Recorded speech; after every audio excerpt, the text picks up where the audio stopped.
We hit the record button, so we're recording now, and I just want to say again for those purposes that we welcome everybody to the Polk County REIA meeting here tonight, and we're coming to you from Lakeland, Florida in Polk County.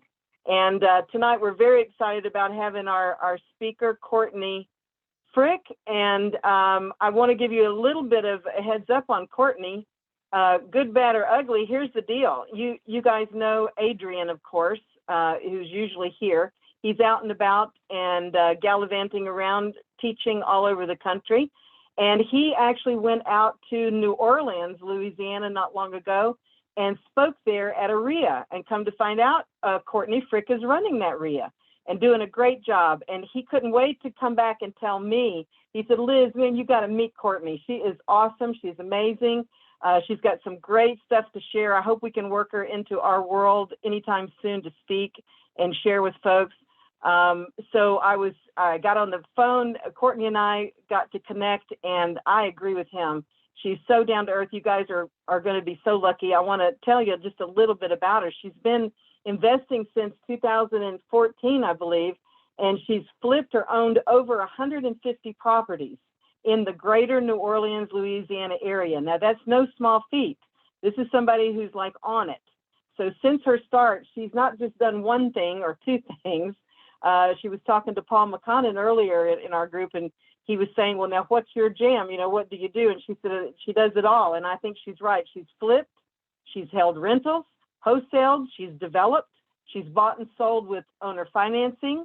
She's handled complex title issues with many different asset classes, such as low-end and high-end single-family, mobile homes on land, in parks, mobile home and RV parks, small and large multifamily, small and large tracts of land.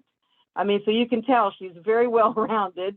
I really found her to be super down to earth. She gives back to her tribe, like our tribe is here at PCREIA, and she has fellow real estate investors in her local area, and she really takes action. She believes in solving real estate problems in her community through education for the public and within the industry. She's proven that by taking action and becoming the founder of North Shore Real Estate Investors Association out there. And get this, they have meetings weekly. So we only have it a couple of times a month. She's doing this weekly out there with her group. And she also is the co-host of WWL's Home Improvement Radio Show. So this girl doesn't stop. She keeps it going.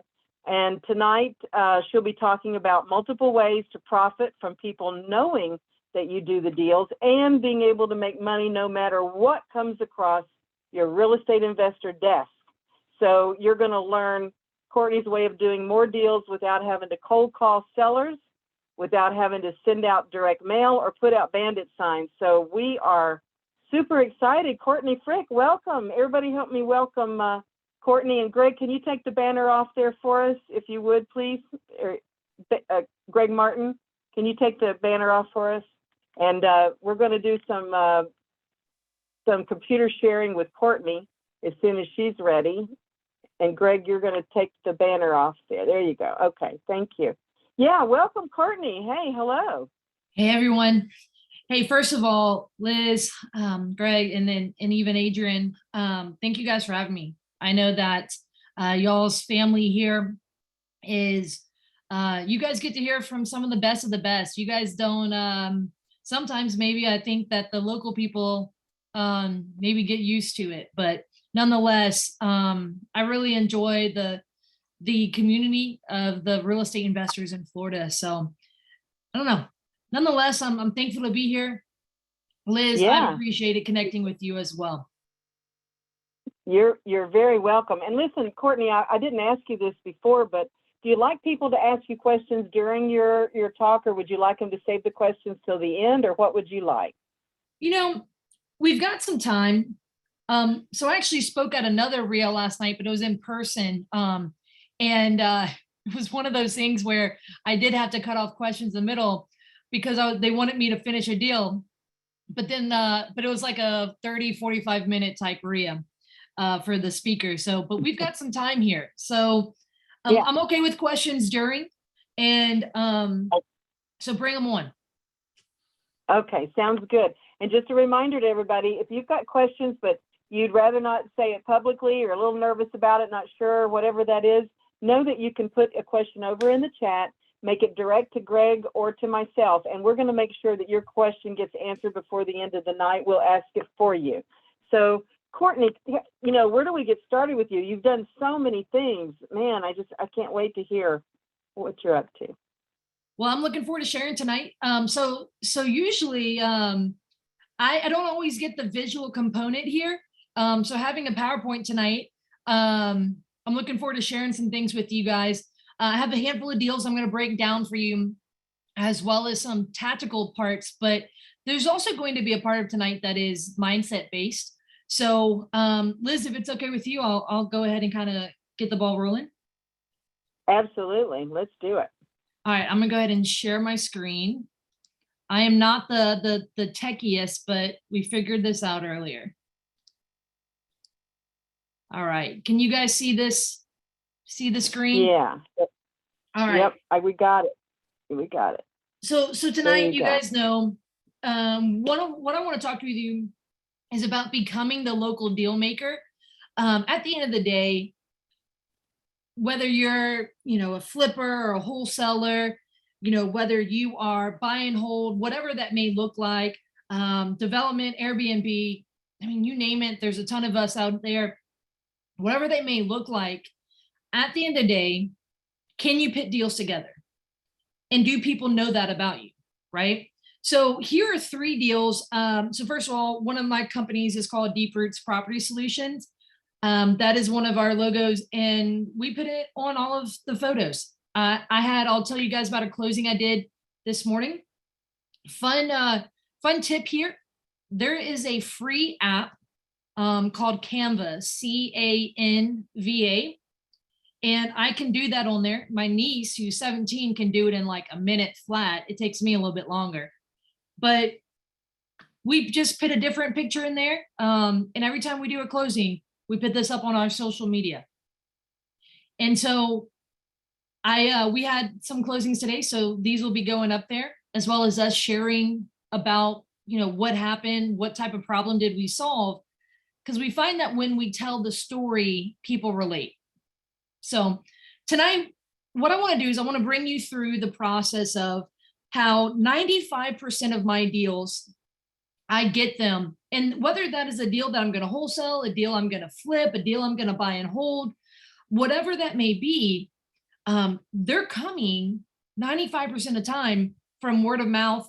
Someone's referring them to me, things along those lines. Now, it hasn't always been that way.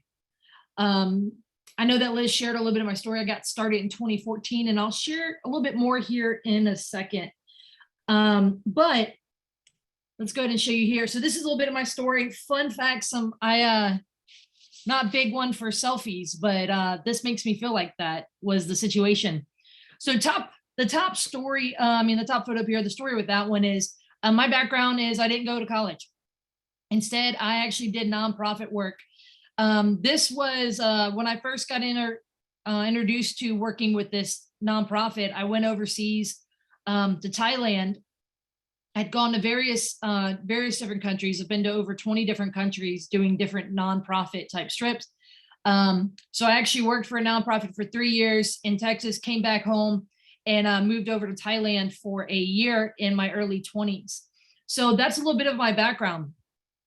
First of all, I had to be frugal as heck because, living on a stipend or whatever. And my whole outlook on that was, hey, I want to help. And I found that has really transferred well into the world of solving people's problems with real estate. So the other one I want to go ahead is, I want to point to the picture to the left. It's a silly picture. It was sent to someone, but that was my view of my office. End of 2013, I moved back into the country. Actually, it's a longer story than that, but I came back into the country on a visit and ended up staying back in the US, and eventually had to get my stuff back from Thailand. But I realized during that time, okay, I'm gonna have to start getting my feet planted. I'm obviously not going back to Thailand. And so as I was going through some life changes, obviously, I had stumbled my way into a job in the real estate industry. So this is a little bit of how I got started. I was working 2 part-time jobs at a local gym that a friend had helped me, get these jobs so I could start, obviously getting some income, things along those lines. And I had worked my way up to being the assistant manager in a few different departments. Well, the weekend manager, who I obviously had to correlate a lot business-wise with within the work space, he was leaving this job. And it was an assistant property manager role with the marina that was owned by an apartment complex corporation. And when he said, he was like, hey, I'm leaving this job. It's a good full-time job with benefits and a salary. You should take it. And so I ended up applying. I got the job and I said, shoot straight with me. What is the downfall? And he goes, Courtney, honestly, it's an easy job. You'll do well. The manager, so you'll be the assistant manager. The manager, he's from New York, so he he can be a jerk and a little bit too direct. But the other part to that is he has cancer. So on Mondays he goes and gets his chemo. So you might have to help him up into the office. There's a deck, so stairs, stuff like that. So all right, I can do that. So with that being said, I get the job. This was a marina, 105 unit marina, owned by an apartment complex corporation. And so based out of California. So this is I'm in New Orleans. This is right down in the New Orleans area. And so the California company sent someone in to come do my HR paperwork. And I get there on a Monday. And if you recall, the guy's getting his chemo on Monday. So the HR guy is there getting, doing my paperwork for, a new hire. And I remember when he got the phone call and his face went white, and I can't make this stuff up. The manager literally passed away with the chemo treatment that day. They kind of went an aggressive route, and the guy just looked at me because it was marina that was owned by an apartment complex corporation who only owned apartment complexes. This was their one deviation of a marina. And he was like, I really was betting on that guy to train you because they didn't really have the systems in place to really kind of show me the ropes. And so I always joke and say that I adopted a mute child with that job because the guy literally said, figure it out. And I was like, all right. When I got that job, it was 40% occupied. So of the 105 units, and it had a 1-star review on every site that mattered. So the guy from New York, his little reputation kind of preceded him and how he handled, customer service wise. So with that being said, I could have just sat there and done nothing, but I was kind of raised. I was raised really to leave a place better than I found it. So what ended up happening was it took me 2 years, but I went through all the files, would talk to, the existing tenants, would talk to some of the managers for the apartment complex behind me, behind the marina, or I would talk to any like the vendors coming in who had done like work historically. And it took me 2 years, but I got the place 100% occupied.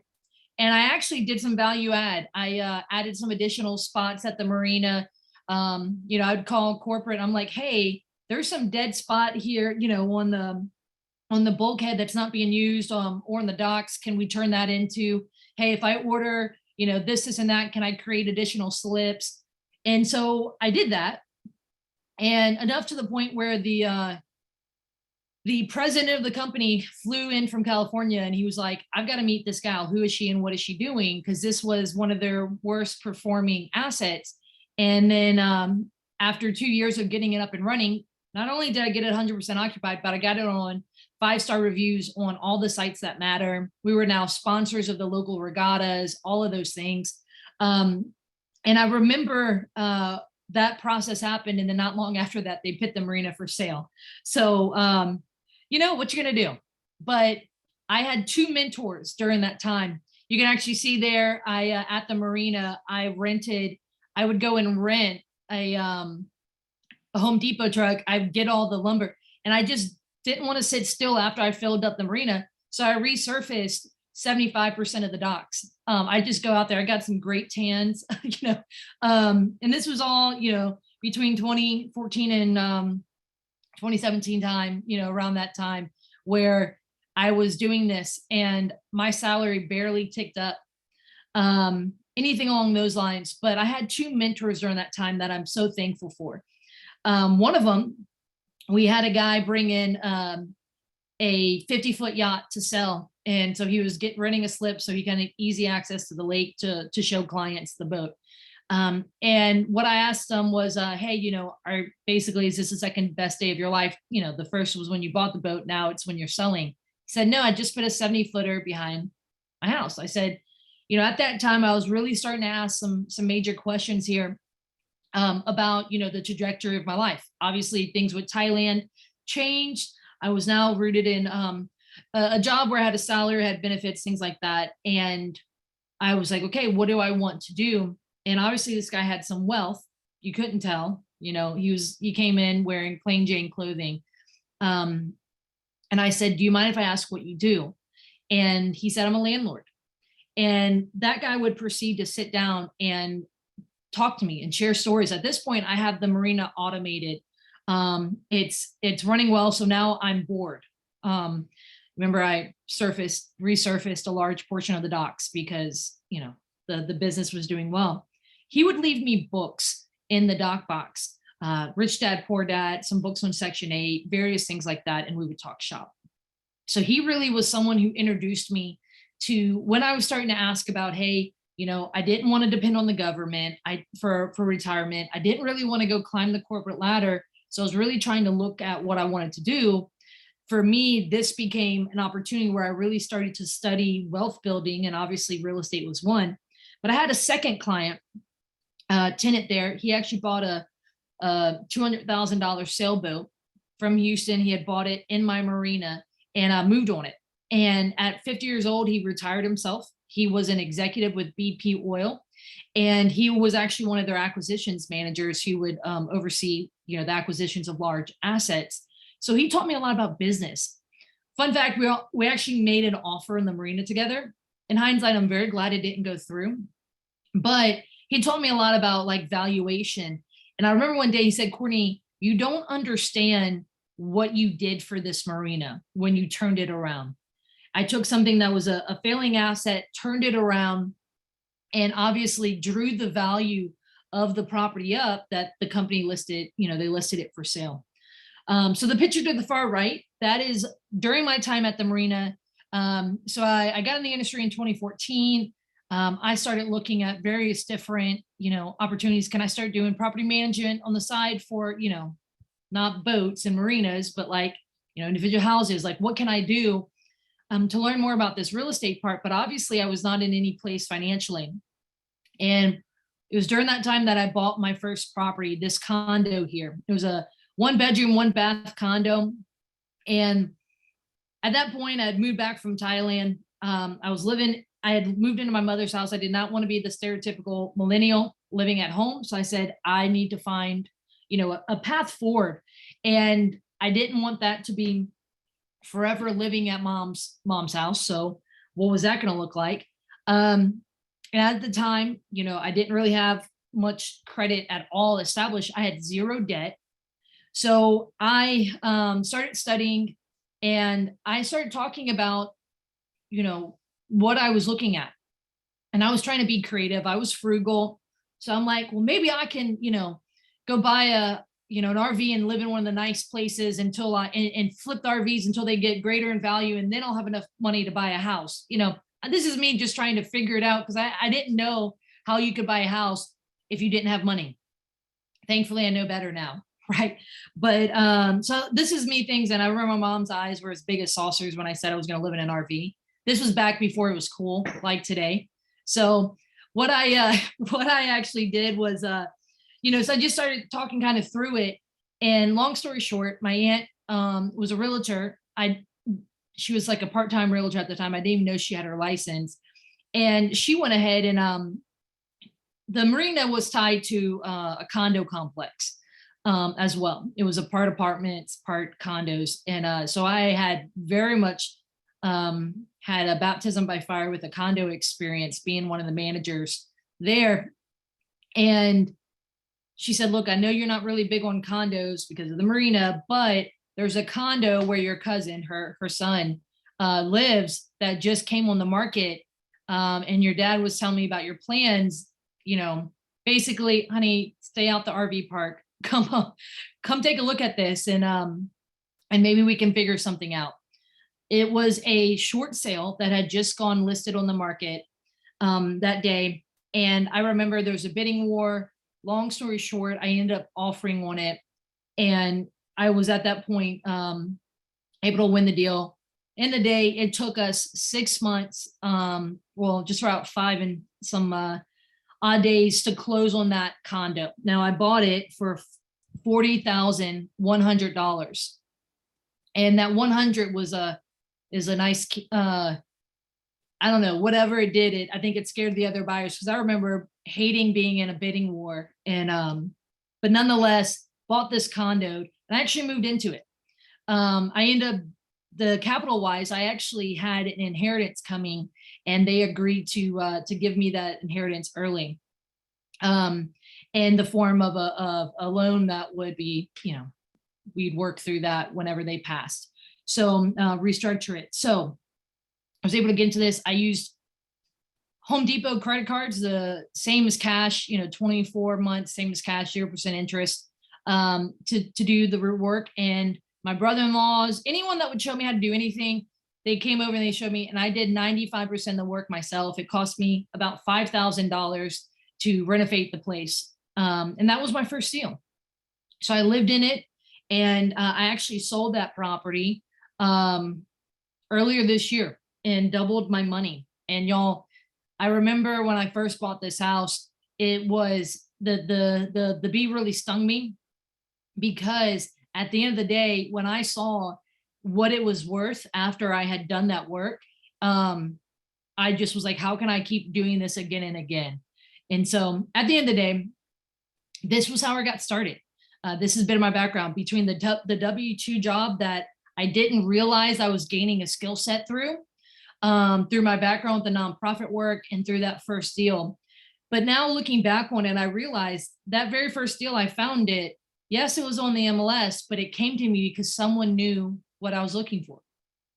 And I think that's a big part of what I want to talk with you guys about today, because a lot of times we're obviously all looking for deals, and especially in this hot market, in this changing market, everyone wants to know where can they get their next deal. So most of us know this path, right? So a lot of people, if you go listen to the mainstream real estate gurus and things like that, I joke that the new school gurus all live in Phoenix and the old schools live in like Tampa. I don't know if you guys see that as well, but this is what I got taught early on. I bought that first property, and then it wasn't too long before, whenever they were preparing to sell the marina, that I gave my 2 weeks notice and decided to go all in on real estate. And so I gave my 2 week notice, left my full-time job and my steady income, bought a new vehicle. I sold my SUV and bought a small truck. And then I went ahead and bought a house, my second project ever. And that one I had found off of Craigslist, direct to seller. But during that time when I was working on that flip, I would listen to podcasts, Bigger Pockets, all those things. And they're talking about doing this type of marketing, right? The bandit signs, cold calling, sending letters, all of the above, right? And so at that point, that's what I started studying. I said, okay, I guess this is how I'm going to have to find my deals. And so I got into building that marketing machine. I talked about it. I started off flipping. And then when my capital, see that first property, I was able to use a line of credit against it, but my capital got restrained really quickly. And so I wasn't able to, do multiple projects at one time. And as you know, I quit my job, so I needed to put food on the table. So that's when, thanks to those podcasts, I learned about wholesaling, and I started adding in some wholesaling. 2018, I started actually doing a ton of wholesaling. So the majority of this time I'm doing a good bit of flipping and wholesaling. Probably 80% of my deals I did that year were flipping and wholesaling. to put food on the table at that point, right? I needed that salary because maybe some would say prematurely quit, or just, kind of cut the lines from the dock. And I said, hey, we're going to learn to sail this puppy one way or another, right? So a huge part to that is your deal flow. And I didn't really have a plan for my deal flow. And obviously, when it comes to something like this, the term is, you eat what you kill. And at the end of the day, I had to constantly be looking for deals. So whenever I was taught this, obviously I kind of just put my head down, and I got mentors, I got into masterminds, I started doing, a few dozen deals a year, all of these things. And so I'm like, I'm getting some grooves here. And I kept just saying like, man, I really hate doing all this marketing, but, I'm going to double down. I'm going to learn how to, track my KPIs. I'm going to learn how to, XYZ, like however I need to fix it. I'm going to get a mentor to tell me what I need to fix, because obviously I hate doing this, but obviously I need to keep doing it because I need to keep feeding this marketing beast. And maybe you know what I'm talking about. At the end of the day, I mean, you guys are in a lot more competitive market than I am, but even still, I constantly have to be feeding this marketing beast so that I can actually make money and be fed, right? I call this chasing the real estate Joneses. So like in real life, when you're like keeping up with the Joneses, it's like, oh, they have the nice house, so I need to have the nice house. So they have the thing, when you get into the real estate world, especially mainstream these days, everyone's doing hundreds and hundreds of deals. So everyone's like, oh, I have to be doing hundreds of deals. When in reality, first of all, that's not the right path for everyone. I don't know about you guys, but it's exhausting to build a marketing machine like this. So, for example, you're getting stuff like this. So a seller responds to your marketing. This is nice compared to some other people, right? He says, so this is a marketing letter, and behind it says, too late, property sold, get a real job. And, quotations around real. At the end of the day, I mean, I've been cursed out, all those things. I wasn't really bothered by that, but I was concerned that, no, I wasn't enjoying the process. So again, what did I do? I went to some coaches, I went to some things. I said, hey, help me here. But it wasn't until, if I'm honest, it wasn't until 2020 that I started to realize, number one, that yes, I get those angry responses, but it costs a lot of money. And so in 2020, I was spending $7,500 a month in marketing. Now, some of y'all might say, oh, that's nothing. Some of y'all might say, oh my gosh, that's like 100 times what I'm doing, right? Because again, everyone is different. But at the end of the day, when it comes down to this, I was spending a ton of money hoping to get a good return on the properties that I was buying. But what ultimately happened was, number one, I became addicted to fast cash, right? And quick deals, flips and wholesale deals. Why? Because I had this massive beast of at that point I was spending $7,500 a month and I had 7 people on my team. Everything from acquisitions, VAs, dispositions, project management, all of that. And it was stressing me out. And all the while I said, man, I didn't get into real estate for this. I got into real estate to build wealth. So obviously 2020, the world comes to a halt in March. And what I did is I printed up my credit card statements for the company and my bank statements. And I went through and I was like, okay, what subscriptions do I have? And I went and I got very lean and I cut it down to where we were spending less than about $750 a month, easily dropped it 90%. And I said, you know what? I am going to work hard to keep my expenses lean because I did not want to continue on the path of we had a lot of people who either moved with COVID, stopped working because they want to work from home the whole time, whatever that looks like, change jobs, whatever. And so I went all the way down to one person. So obviously I made some major changes. And this is what I learned is that, let's see, there we go, is that I needed to stop. I needed to stop feeding the machine. But if I did it, my concern was that my deal flow would stop. And so I want to talk to you about where I am today, where 95% of my deals come from referrals. And I want to talk to you about what I've done and how I've used small and large platforms and various other things to get deals constantly flowing my way. Think of it as various streams of referrals. And I want to talk to you about how I've done it and how it has been very profitable for me. And I want to give you a little bit more of the story is during that time, while I'm building this massive marketing company, this big marketing machine, I'm great in a living room with the seller. I am great, doing sales, converting sellers, all of these things. What I wasn't great as was the back house part, right? Like they always joked and said, Courtney, you're really great at getting the balls moving, but like making sure they all don't collide is another thing, right? So I used to be like, oh, I need to go to a business coach, or, I'm a visionary, I need an integrator. If you've read some of the books, you know what I'm talking about. But ultimately, this did not jive with me, did not sit well. Was trying to build this big monster, this big company, this big active real estate company. And so a big part of my story here was that I was keeping up with the real estate Joneses when in reality, I had to come to terms, and this is where I hit that wall, was that in 2020 I had to answer the question was, how big did I want to build this? Because I was writing a blank check to doing tons and tons of deals. And I've done, it said 150, but I think I've done 200 plus at this point. Look, at the end of the day, how big do you want to build this? Because the actions that you have to take to do, 100 plus deals a year is very different than 3 deals or 10 deals or 30 deals. So a big part of that is figuring out what you want. Now, during this timeline, as I was building all this, a few things happened for me.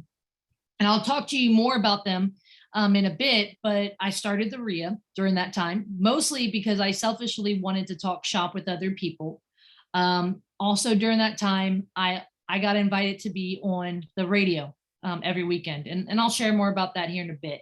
So I want to talk to you about this morning. I had a closing. It was 1237 St. Anne Drive, I think, in Marrero in Louisiana. This house, actually, this is the picture of it. They had gutted the house because of termite damage, fire damage, and roof issues from the hurricane. And I want to talk to you about how I got this property. And this property came for me through a referral. But this deal, I want to break it down to you. So I purchased this deal, my purchase contract. So this is a wholesale deal. And don't be alarmed. It's okay. I'm not going to just talk about wholesale deals. The purchase price was $35,000 for this house. This is a 3-bedroom, 1.5 bath, I think about 1,500 square feet, fully gutted. And similar to Pete, I'm allergic to work. So I did not want to have the joy and thrill of fixing a gutted house, where here in New Orleans, not only did we have 2 big hurricanes, but we had tornadoes recently. So it is chaotic as all get out to have to do rehabs right now. So purchased it for 35, and then I assigned it to a buyer for 65. So I made $30,000 on my assignment fee. And at the last minute, because we're in a changing market, I actually took 10,000 today, and then 20 of it is in the form of a note that I will be collecting when he does the BRRRR method and he refinances out within the next month. So with that being said, what is my marketing cost for this? So one of the biggest things whenever I was in all the masterminds, building the big marketing machine, which wholesaling or acquisitions and all of that, having a ton of deal flow is, you just have to spend a ton of money on marketing. So one of the biggest things when there's a KPI, that key performance indicator, is what is your cost per lead or cost per deal? And So a lot of times we would average that out, because if you're spending all of this money, you need to be able to equate it to, you know, hey, if your average deal size is, let's just say 15,000 and it's costing you 5,000 to get a deal, well, what's the rest of your overhead? Are you breaking even, or are you making money? Right. And then, hey, do I need to up my, quality of deals, my spread on my deals, things like that. So with that being said, first of all, I used to suck at tracking my KPIs because I was not good with the details. But at the end of the day, what is my cost per lead for this deal? It was nothing. One of the biggest things is that this deal came, you're not going to believe the story. Like, honestly, let me tell you the problem the seller had. And then secondly, what I want to do is I want to tell you about the lead source with it. But the problem that the seller had, this house was the family home. It's been vacant for 12 years. I literally walked up to it and I pointed to the window and it had some bullet like shots through it. I said, and the owner just looked at me and said, pew, pew. I was like, okay. That's the house we're dealing in. Because it's been sitting vacant, we had Hurricane Ida hit. Obviously that caused hurricane damage to this house. And then there was termites during the time. And so one of the sons came in and gutted the house and this is where they started doing some repairs to the termites, but there was termite damage through the entire house. But the dad passed away 12 years ago. And that's one of the big stressors for the family moving. This was a family of 10 kids, which is crazy. And during that time, they would come and stay at it sometimes because they moved an hour away. They'd come stay here sometimes in town, but they didn't really have as much of a support system. So they would then go ahead and kind of just leave it vacant. Well, this is not a bad neighborhood, but I think some neighborhood kids or even some transients knew that this house sat vacant for a good while. Well, someone broke in. If you look, you can kind of see it, but not really. There was fire damage because someone had broken in and had did a barbecue grill during the winter to stay warm, and it caused a small fire. Thankfully, the neighbor saw it. And so one of the biggest things I always say is that vacant properties are the bane of my existence, and they often cause issues like this, right? So this was a very big pain point for the seller. So this was a succession property. Remember, the husband died. Major pain point for the wife having moved out. Literally, that was her wedding dress with the husband. And I kid you not, I found the wedding photos and the negatives from it. And if anyone is younger than I, a negative has to do with photos. So but like, honestly, they just left all of this. She's like, so far, I actually asked about that vase in the middle. And I was like, the husband's not in there, right? Like, I just want to make sure you weren't that done. And what happened with this one? So obviously we know there's pain points, right? At the end of the day, I was walking in Home Depot. We had made an order for some paint and I was going to go pick it up. And while I was waiting for them to be ready, I was pacing around making my phone calls in Home Depot because, that's what we do, right? And all of a sudden I hear my name being yelled, and I turned, and so I ended up telling the person, I was like, hey, I got to go. And this is a realtor that I knew. So I started the REIA. I'm on the radio. One thing I started doing is a lot of brokers asked me to come and share at their brokerages. And so I had met this realtor at many of those brokerages. One of them had brought me back numerous times to come and speak. And so I had known this guy, and he would always come up to me, hey, Courtney, I want to get into investing and all of this. And so every time, like, he would go and hang out. My title company I use all the time has like a co-working space for realtors down in the lobby. And so I would always see him there for my closings. And he's like, oh, tell me about what deal you did today at your closing, right? So this is the relationship I had with that guy. And so I see him, I'm like, oh, hey, how's it going? And he goes, I've been meaning to call you. And so I just smiled, right? Because at this point, I'm like, this sounds good.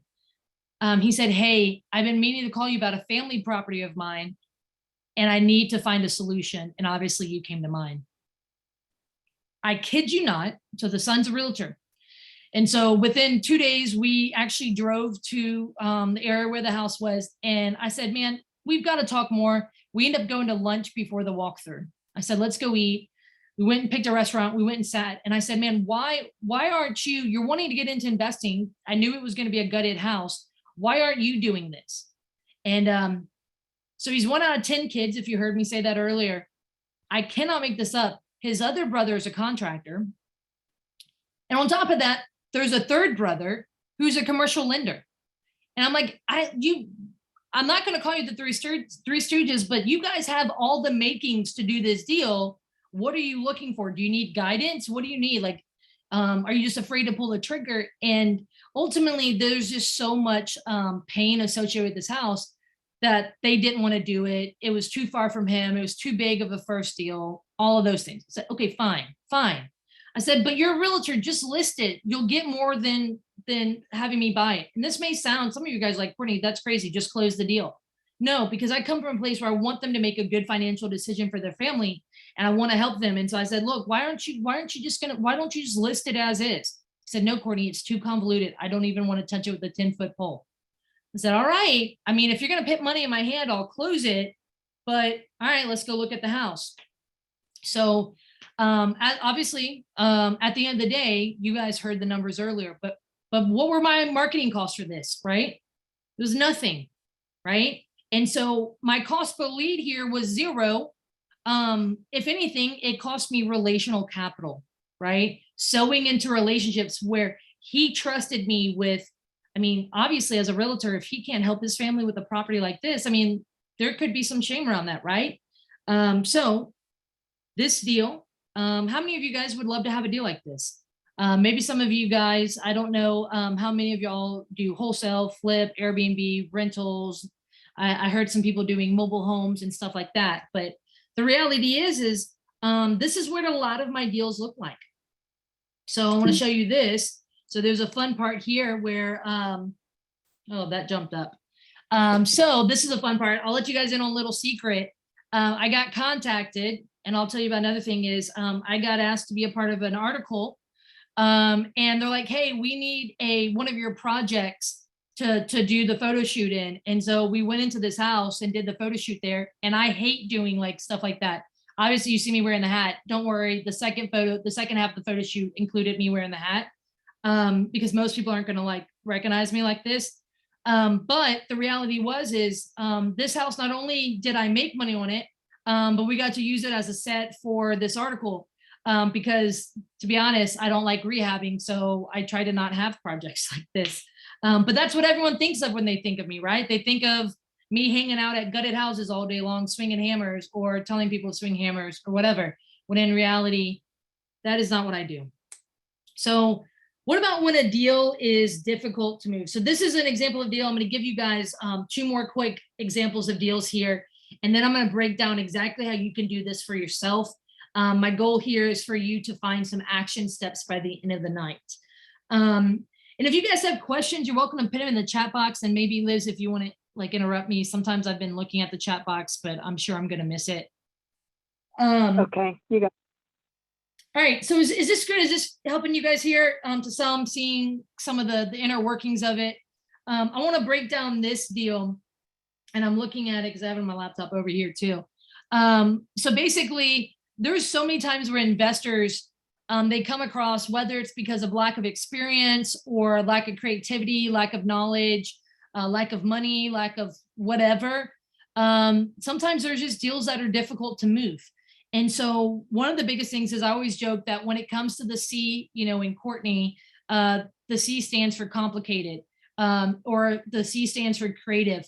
And I always say that a lot of times when I'm going to go speak somewhere, I'll usually joke around that, because what I want to do is I want to leave that impression in their mind is when you come across a complicated deal or a complex deal, or when you need some creativity, give me a call.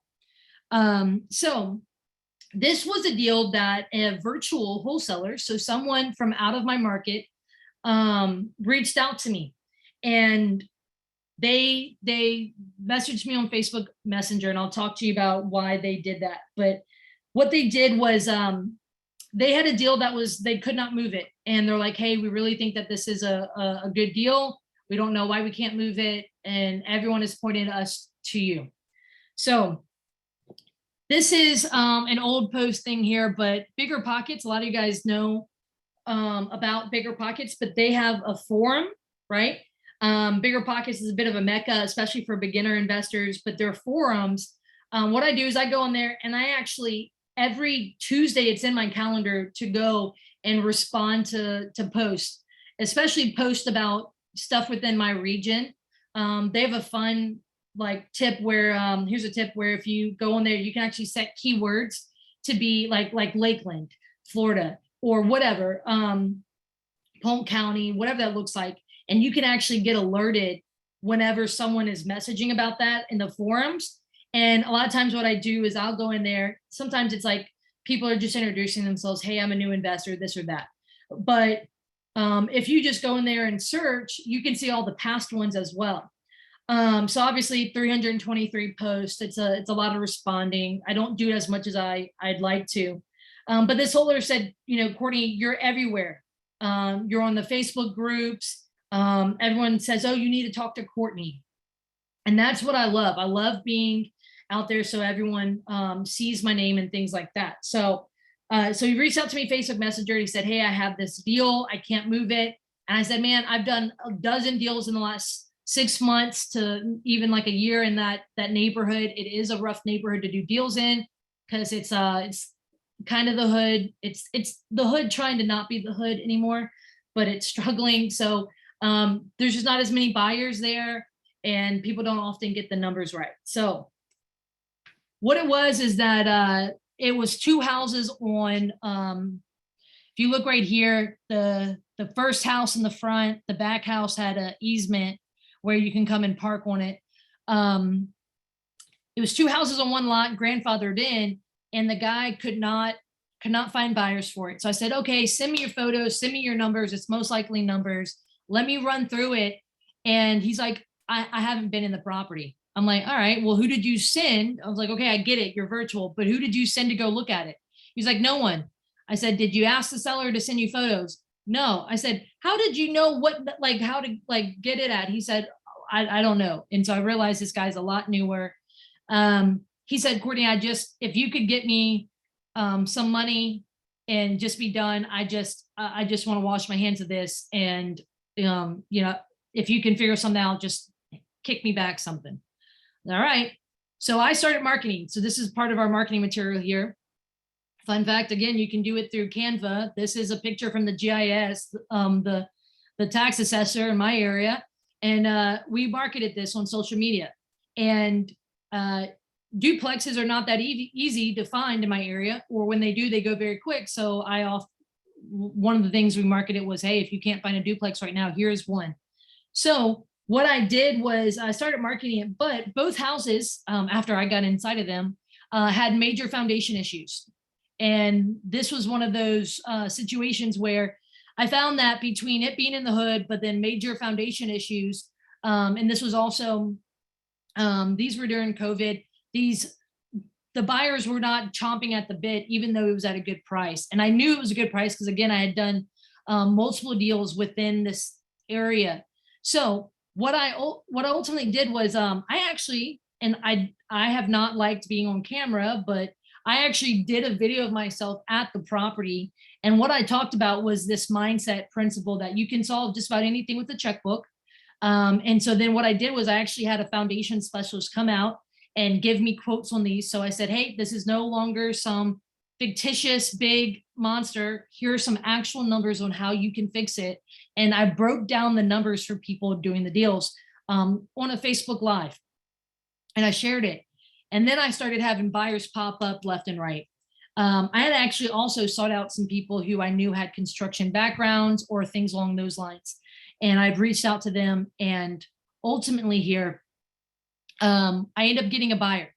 So this was a deal that the wholesaler, he just said, Courtney, tell me where you need, go run the numbers, work with people, find out where you need to be, and then just tell me where, I need to get it at, and we'll see if we can get the seller on board. So ultimately I got this deal. I bought it for $60,000, and the wholesaler was able to get it for $55,000 to make $5,000. So I bought it from him. And then I eventually turned around and I sold it to a buyer for $85,000. So a $25,000 spread on a deal that couldn't be moved. And so ultimately a big part of that is I used, number one, the deal came to me again. What were my marketing costs to receive this deal? It was nothing. It was known on the reputation of doing deals.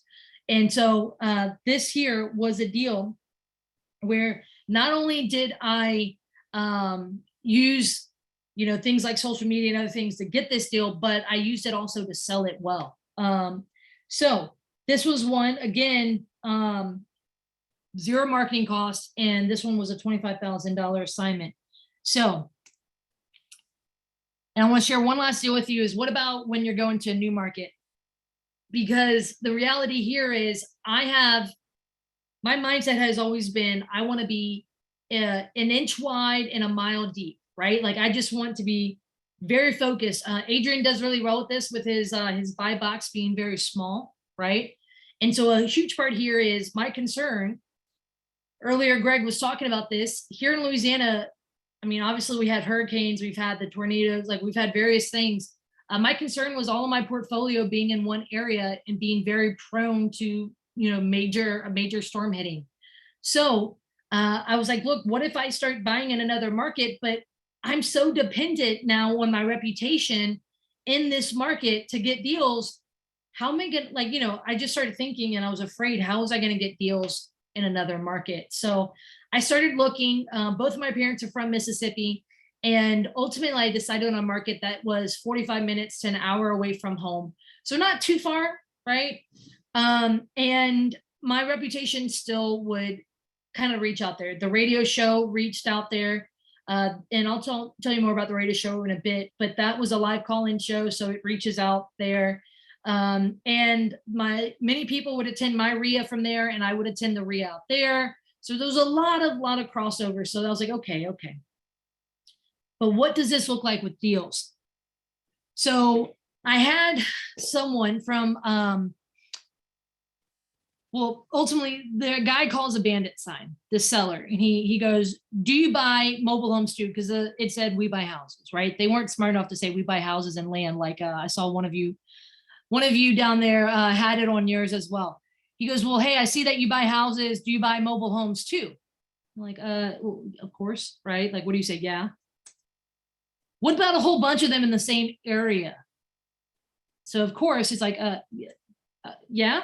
Like, what do you have? Talk to me. This is the deal the guy was calling about. But what actually happened was that you see all these signs here, these bandit signs. You see, it wasn't actually my bandit sign because I no longer put bandit signs out. It was someone else's bandit sign. And when he said, what about a whole bunch of these in the same area? This person had never done a deal, much less what he was referring to, which was a mobile home park or a house package. And when he called her, she's like, yeah.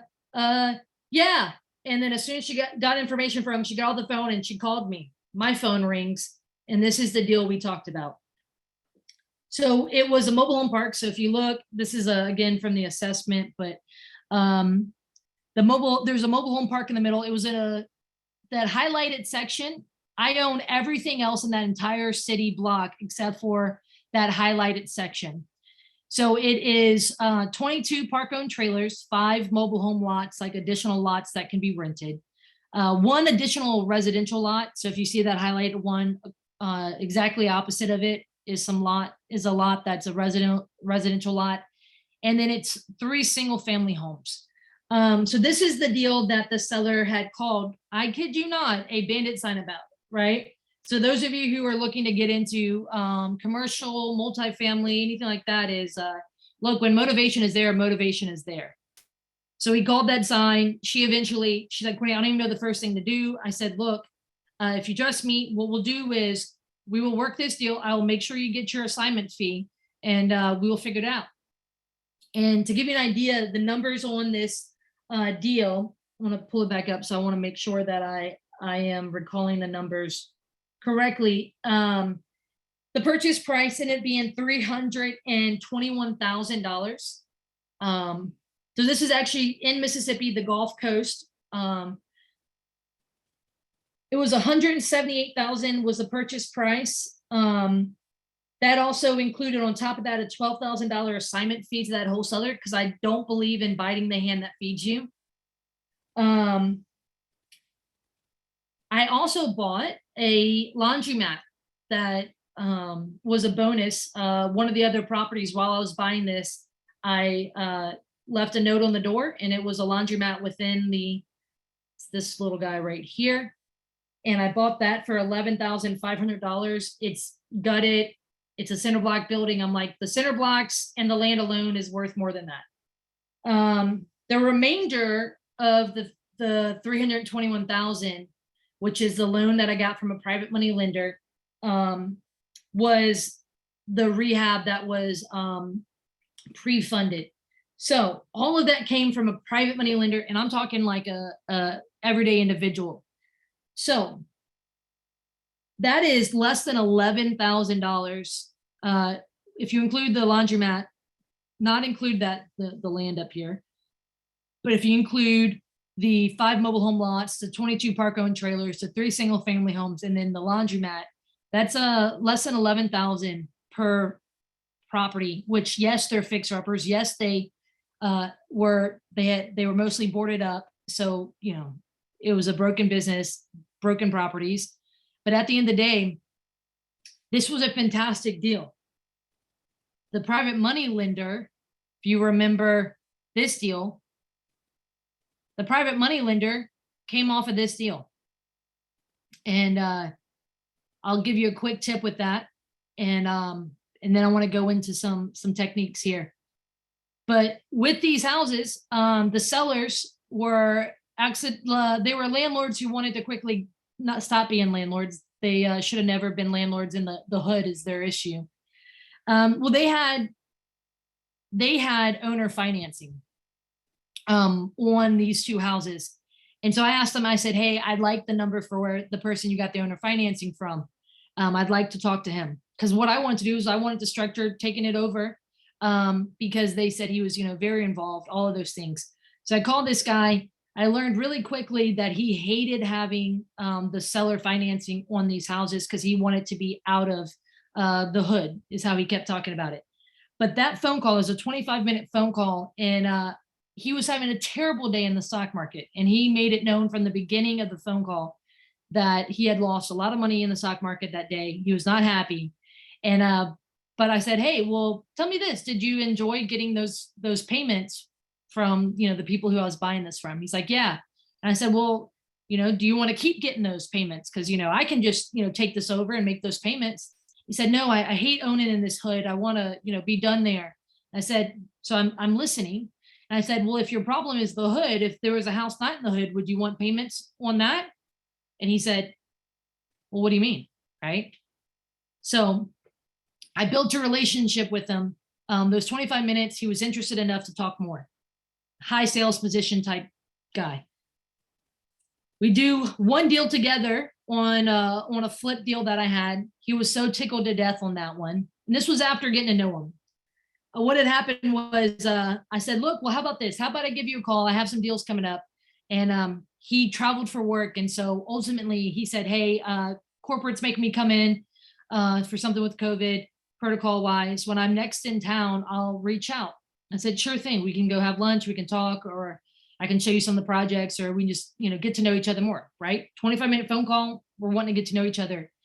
And so he shows up at one of my my projects. This was a flip deal. And he walks up to me, gets out of his car, and in the middle of the front yard, he shakes my hand. He says, I'm ready to do the deal. Where do I sign to lend you money? I said, no, that's not how this works. Like, don't you want to see the house? He said, no, I just got done having lunch and I learned everything I need to know about you.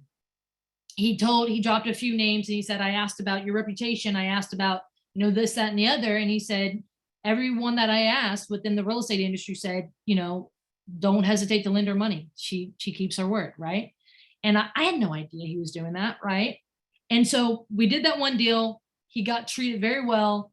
And so then I called him up, and he funded this deal 100% for me, 100% for purchase price, things like the assignment fee, and then pre-funded the rehab for me. So maybe you're like, Courtney, this sounds great. and good for you between finding lenders and finding deals based on your reputation. How can I do that? So I'm going to jump into some things here, but I guess I wanted to get with you, Liz, and see if there's any questions thus far. Yes, there is a couple of quick ones in regards to your private money. Maybe you're going to cover that in a little bit, but just how did you find it? You know, what kind of interest rate are you paying in your area? You know, anything that you can share about your private money sources that you were able to find and get. Absolutely. So I can definitely do that. All right. So let's continue on here. I'm gonna kind of talk through how do you get these flows coming to you, and then we're gonna go into there and some other parts. So fun fact, I threw in the reality is I could keep going here. Top left, this was one of my neighbors who went to jail, and so I had to ask my attorney legally, how do you go to jail, so I could go buy the property from him there. So, but he knew what I did. And so when I showed up and like walked in to go see him between the glass, he goes, "You're not my attorney." I said, "I didn't pretend to be." He said, "Oh, what are you here for?" Because I was a real estate lady who lived by him in the condo complex. Bought his condo from, it was facing foreclosure. Bought it from him and brought the attorney on a field trip to the jail. Second one in the top. And second one in the top is a duplex in New Orleans. It had the old Katrina markings on it. Guy in my REIA didn't know how to do a deal.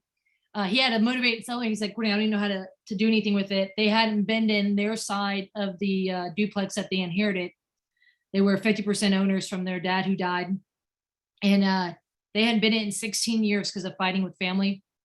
I bought the 50% ownership and then negotiated for their cousins who they were fighting with to buy me out. The guy from my REIA, he brought me the lead. I said, "Do you want to stay in the deal?" He said, "Yeah." I said, "What do you want capacity?" "I don't know." And well, for $5,000, I bought 50% ownership of this duplex, and he funded it. So not only did I get the lead, but he funded it and stayed in the deal with equity. Top right, that house had been vacant. Courtney, before you go on, so a question about that. How did you handle multiple, errors like that at once? And how did you get them to comply and work with you? No, great question. So that house in the middle here. So when I talk about dealing with complex title issues or things like that, co-ownership issues, it's something called a partition suit, where it's a forced sale between owners. I don't know exactly what that looks like in Florida, but in Louisiana, you can't force someone to remain an owner. You either have to buy them out, or you can sell to a third party, or ultimately force it to the sheriff's sale. And so I contacted the guy, and I told him, I said, "Look, I'm not your cousin, but I think you know what happened. I bought him out." And he's like, it was very convoluted because it was family with family, right? Tons of history there. I'm now new. I'm also a business person. And so the guy immediately, you can tell he kind of changed his demeanor. And he said, "Look, I really don't want to be fighting." He's like, we had different opinions on the property, right? And so what I did was I said, "Look, here's some options. I'm not, I don't really want to have a long-term partnership here. So either you can buy me out, I can make you a fair offer and buy you out, or we can work together and bring this to the public market.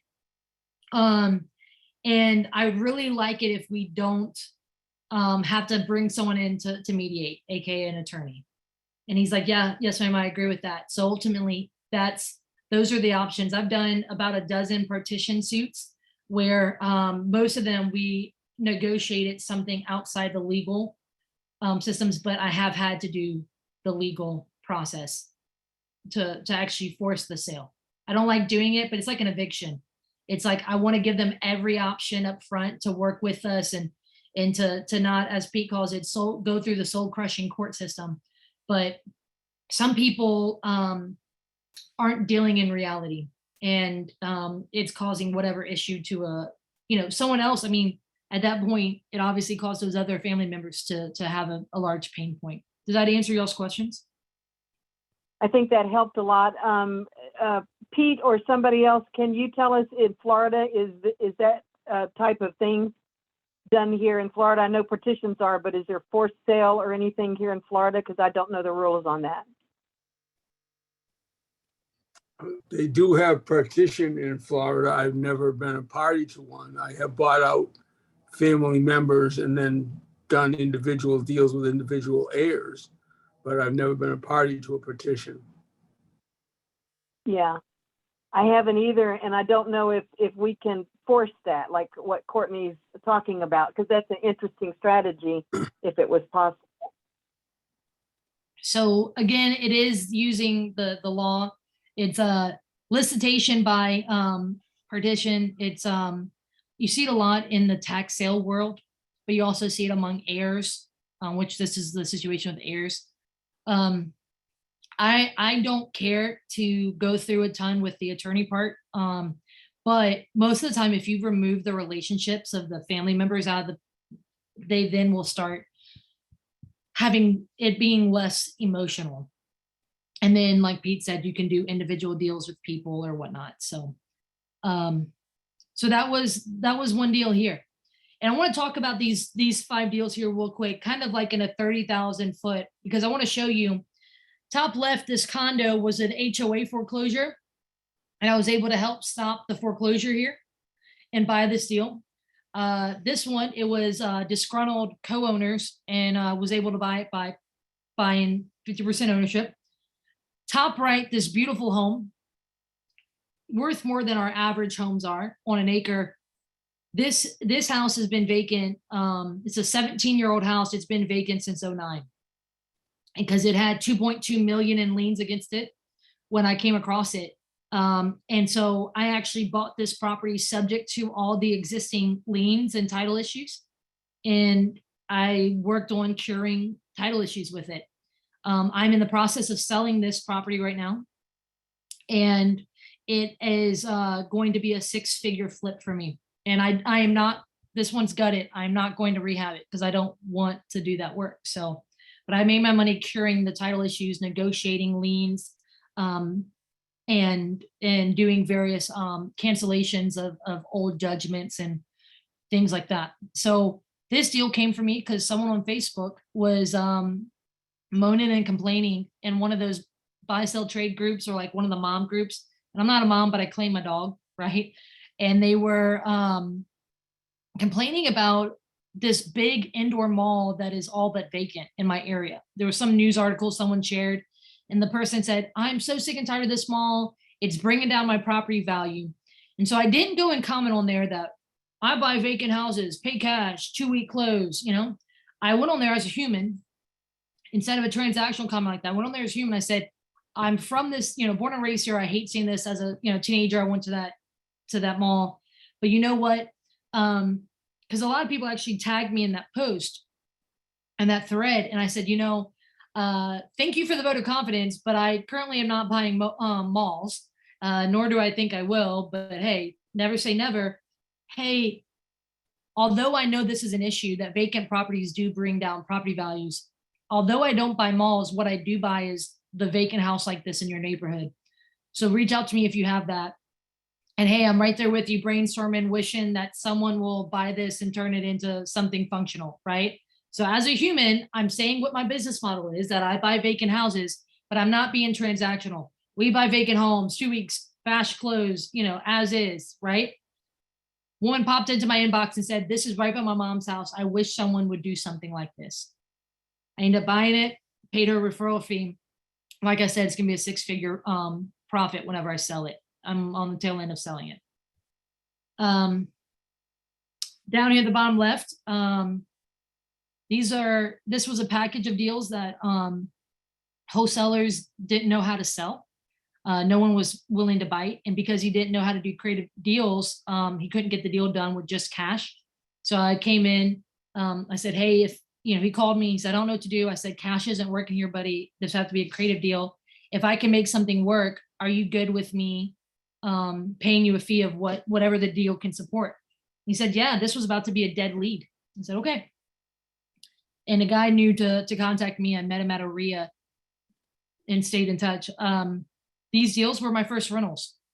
I bought 3 houses and then ultimately I bought them subject to as well. So again, from someone knowing I did. And then this house to the right, this country house, this last deal, bought this a few months back. This is now my new primary residence, coming to you live from the country house. I had vision board having a house on the country on an acre that I would buy on terms. So I bought this house subject to the existing mortgage. And this came from someone who I met at a REIA in 2018. And then he followed my journey on social media. And he said, he messaged me, said, you probably don't even remember me, but I met you years ago. And I see that you're still doing real estate because I watch all of your posts. He said, my brother-in-law needs help. Can you help him? Because the big thing I talk about in my post is how I help solve problems. So with that being said, I want to show you these various deals because number one, I want to show you 2 things. By the end of tonight and here in a little bit, as I start to give you guys these tips and tricks now, is I want you to understand that I do 2 things. I'm very vocal about what I do with real estate and how I solve problems, but I also use various different tools to solve these problems. Because if all I was doing was buying properties with cash, half of these deals I would not be able to do, right? So a big part of that is knowing how to make money on any deal that comes across your path. I mean, you want these flows coming to you, but at the end of the day, can you monetize them? So in these slides I've been sharing, on the bottom right hand, there have been 5 letters. Does anyone remember what they were, those 5 letters on the bottom right? You want to put it in the chat, or if you even want to unmute and say it. Anyone remember? No, you've been focusing on the other stuff, huh? Anyone want to take a guess here? All right, Becky in Plant City. You're missing 1 letter. Oh, and Liz had it, but as well, but it was not the right order, but close, you guys. Close, very, very close. This is what it was. It's your local real estate solution. This has been at the bottom of all of my slides. And this is what it stands for. It's called Your Local Real Estate Solution. And this has really been my brand. In the beginning, it was, Deep Roots Property Solutions, one of my company's name, and I was really pushing that. But now this is the biggest thing I push brand wise, because I want people to know no matter what you need, you can come to me. And sometimes that's just me referring people to realtors and whatnot. Like I have no problem with that, and helping my other friends and financial friends and my allies in this business. But it's what I want people to know is in the message I'm saying that I'm here to help. When I say the word solution, this is by design. Number one, I'm local, right? I'm not some virtual company or anything like that. Second thing is real estate solution. So that's tied to real estate problems, right? I'm not as good as this guy though, because I don't have that on a pair of swim trunks though. I will tell you this, y'all. Familiar, Courtney. That looks really familiar in our world. Really familiar in your world, right? So I probably couldn't pull this off. I don't know if I'd want to. Well, wait a minute. You have to remember that's his best side, though. So there we are. I will tell you this, y'all. When it came to Adrian, I knew about the shirt and I knew about his logo before I knew him. Adrian has done this very well. His message has been very clear that his wife buys mobile homes and, he's like, I'm the husband, right? So I've got a local friend who owns this company, and the company part doesn't matter. It's a brokerage franchise that it's 1% list. Basically, it's a discounted brokerage. You can be upset at it or whatever. That's not the point here. One of the biggest conversations that him and I have is about clarity of message. And so I want to challenge you. If you were to right now pick a list of 10 to 20 people in your life, these could be family members, friends, people you went to school with, people you've gone to church with, used to work with, broad category. if you were to send them an email and say, hey, entertain me here, what do we think? And this is for you who are, maybe in full-time real estate or even, doing real estate part-time. But let's just say you do real estate full-time. I would say, hey, what do you think that I do for a living? Okay, right? I do real estate full-time. So if I were to reach out to my family members, I actually did this at one point. And I said, what do you think that I do? And I got back a lot of very honest responses, which were, I think you're a realtor or something with houses. First of all, I'm not a realtor. So I'm like, all right. And I started getting very repeated, I don't know, something with houses, something with real estate. Like, okay, that's very good to know. So my first question to you guys here is your message clear? Again, with them, they list the property for 1% commission. And so is your everything from your company name to your brand to what you're telling people, is it clear and to the point? Sometimes some people, it's like when they have a message, it's like, hey, well, I don't even know what they do. Because here's the thing is if you don't have a clear message, people won't know how to send people to you. They don't know who your avatar client is. They won't know who, exactly what you do, so that when someone has that problem, they think of you, right? So that's going to be one of the biggest parts to all of this, is that you have a clear message, because it won't reverberate to other people if they don't understand it. So building this profitable reputation, the first part is, I think too many people are silent professionals. I think too many people don't talk about what they do. In 2020, I had a mindset shift. You remember I hit that wall. I had all my social media accounts were private. I never talked about doing real estate or anything like that. And even though I was like very actively doing, I just did not talk about it. And so one of the biggest things I learned is that a closed mouth does not get fed. So I had to start opening my mouth and telling people what I do. And that was a big part of, deals were coming to me, but they were not coming in multiple streams, right? And that's what I wanted. I wanted referrals coming from multiple streams. And so a big part of that is I had to start talking about what I do. So I talked about earlier, I've got a few, I'm going to talk about the bigger platforms, but I'm talking about the smaller ones too. So I run a REIA to the far left. That's me interviewing one of the speakers. The REIA, I want to talk about REIAs real quick. Obviously, you guys are here at this one and you're talking about going in person here. A big part to that is you don't have to host a REIA, right? Listen to them, they're doing a fantastic job here, but you don't have to be the REIA host to benefit from these, right? You can attend them regularly and talk about what you do. Share your very clear message. Obviously, Adrian, think Adrian, bright yellow shirt. You can volunteer, right? Greg helping and things like that. You could sponsor it, right? Get your name spoken repeatedly, things along those lines. You can help with like meeting after the meeting, right? Things like that, just getting there early to reserve a table or something. But by being there consistently, I started my REIA because there wasn't one in my area that I had two in my area.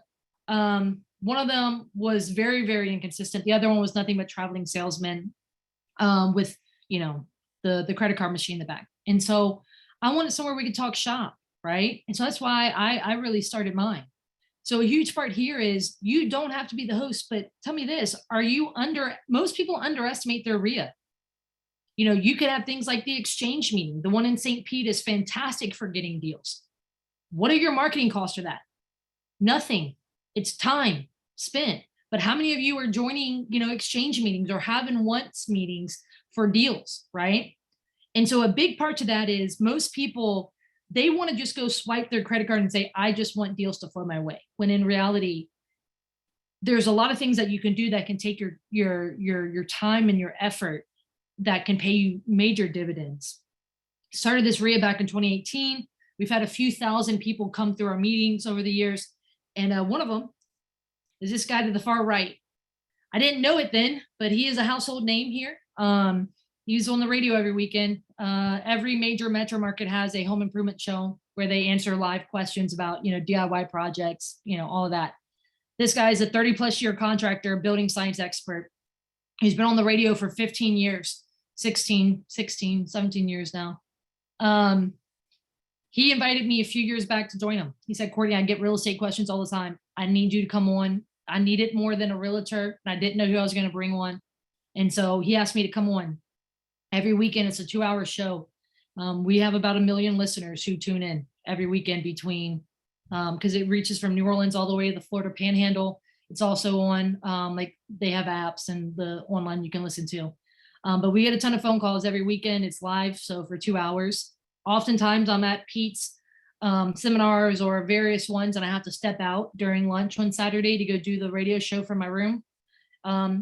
This opportunity came, number one, because I talked about what I did, but also it was how I ran my business, right? People got to know me, like me, and trust me. Do you think I get deals from this? I had a walkthrough today from someone who I kid you not, I did not know where the lead came from. So one of the things I wanted to do was find out, how did she hear about me? And it eventually I found out is from the radio show today. And so that walkthrough that happened, and I'll be making her an offer on her property tomorrow. So this here happened. And then here's another one. There is a franchise called Real Producers. I looked it up. Tampa has one. And basically it's a magazine that goes out to the top 500 producing agents. And they asked me to write an article every month. Now, this is an article they did on me, but they basically, I write an article about solving problems in real estate investing every month in there. So the top 500 producing agents, brokers, all that, I am educating them every month in this magazine. This did not come because I was a silent professional. I had people who said, hey, you need to get to know Courtney, or they saw my social media posts and they got to know me. We went and had lunch, and I built relationships. And so based off of that, my reputation, I have protected it fearlessly. One that is from an integrity-based, character-based part of it, but also at the end of the day, again, I have gotten many deals off of my reputation, and I refuse to harm my reputation just to make a few bucks. Now, these are all admittedly big platforms. So part of me wants to say is understand that not everyone is going to either want these or will be these, right? But the reality is also don't stray away from them. Seriously. Like, do you think this reaches many people? It does. So what I want to encourage you to do is to be the deal maker. So this is where it goes to the skill set. So this is everything from, look, maybe you're a buy and hold investor and you're like, Courtney, I don't want to just be a wholesaler. I don't want to just be, whatever. Maybe you're a buy and hold, you're like, hey, I don't want to do that wholesale thing. But what if you come across a deal that's a good deal, and this person is leaning on you as the person they know who can get deals done, and maybe it doesn't fit your criteria to buy? Do you know how to get the deal still done, right? Can you, partner with a financial ally and wholesale the deal? Whatever your niche is, and maybe you don't have one, but the reality is when something comes across your desk, do you have the tools to do that? And so I want to encourage you, where is your bottleneck in your business? Maybe you're like, Courtney, when I have foundation problem houses, I don't know how to move them. Or maybe fire damage houses, or maybe mobile homes, or maybe land, maybe it's commercial, like whatever that may be, maybe it's a strategy, maybe it's a type of house, maybe it's a type of asset, maybe it's a condition of the asset. And you're like, you know what, whenever I come across that, I just don't know what to do. Maybe it's the co-owner issue. Maybe it is foreclosure. Understand that is your tool belt. And right now you're saying, hey, maybe there's a part in your tool belt that there's a tool missing. Think about it in a rehab. You're like, hey, I don't know how to fix this electrical socket. Well, what would you go do? You would go get the tools to know how to fix that. And so whenever you're dealing with sellers, I'm not saying you have to know everything. You don't always have to know the how. You might just need to know the who. You might just need to know someone who can help you, right? But at the end of the day, I truly do care about solving the problems the real estate problems in my community. So when people come to me, I want to know how to figure it out. Sometimes it's finding the who, sometimes it's through knowing the how. So first of all, I want to say, where is the bottleneck? What skill set do you need to go learn? Do you need to go pick up a book or listen to podcasts on it, or go sit on a seminar on it, or find someone, go to Liz, go to Greg, go to Adrian and say, hey, who is someone in this REIA who knows how to do this? Or who can you point me to that can help me with pre-foreclosures or successions or whatever that is? And then take that and say, hey, how can I get better so I have more tools so that I can serve well, right? But the second thing I want to challenge you to do is to be known as the deal maker.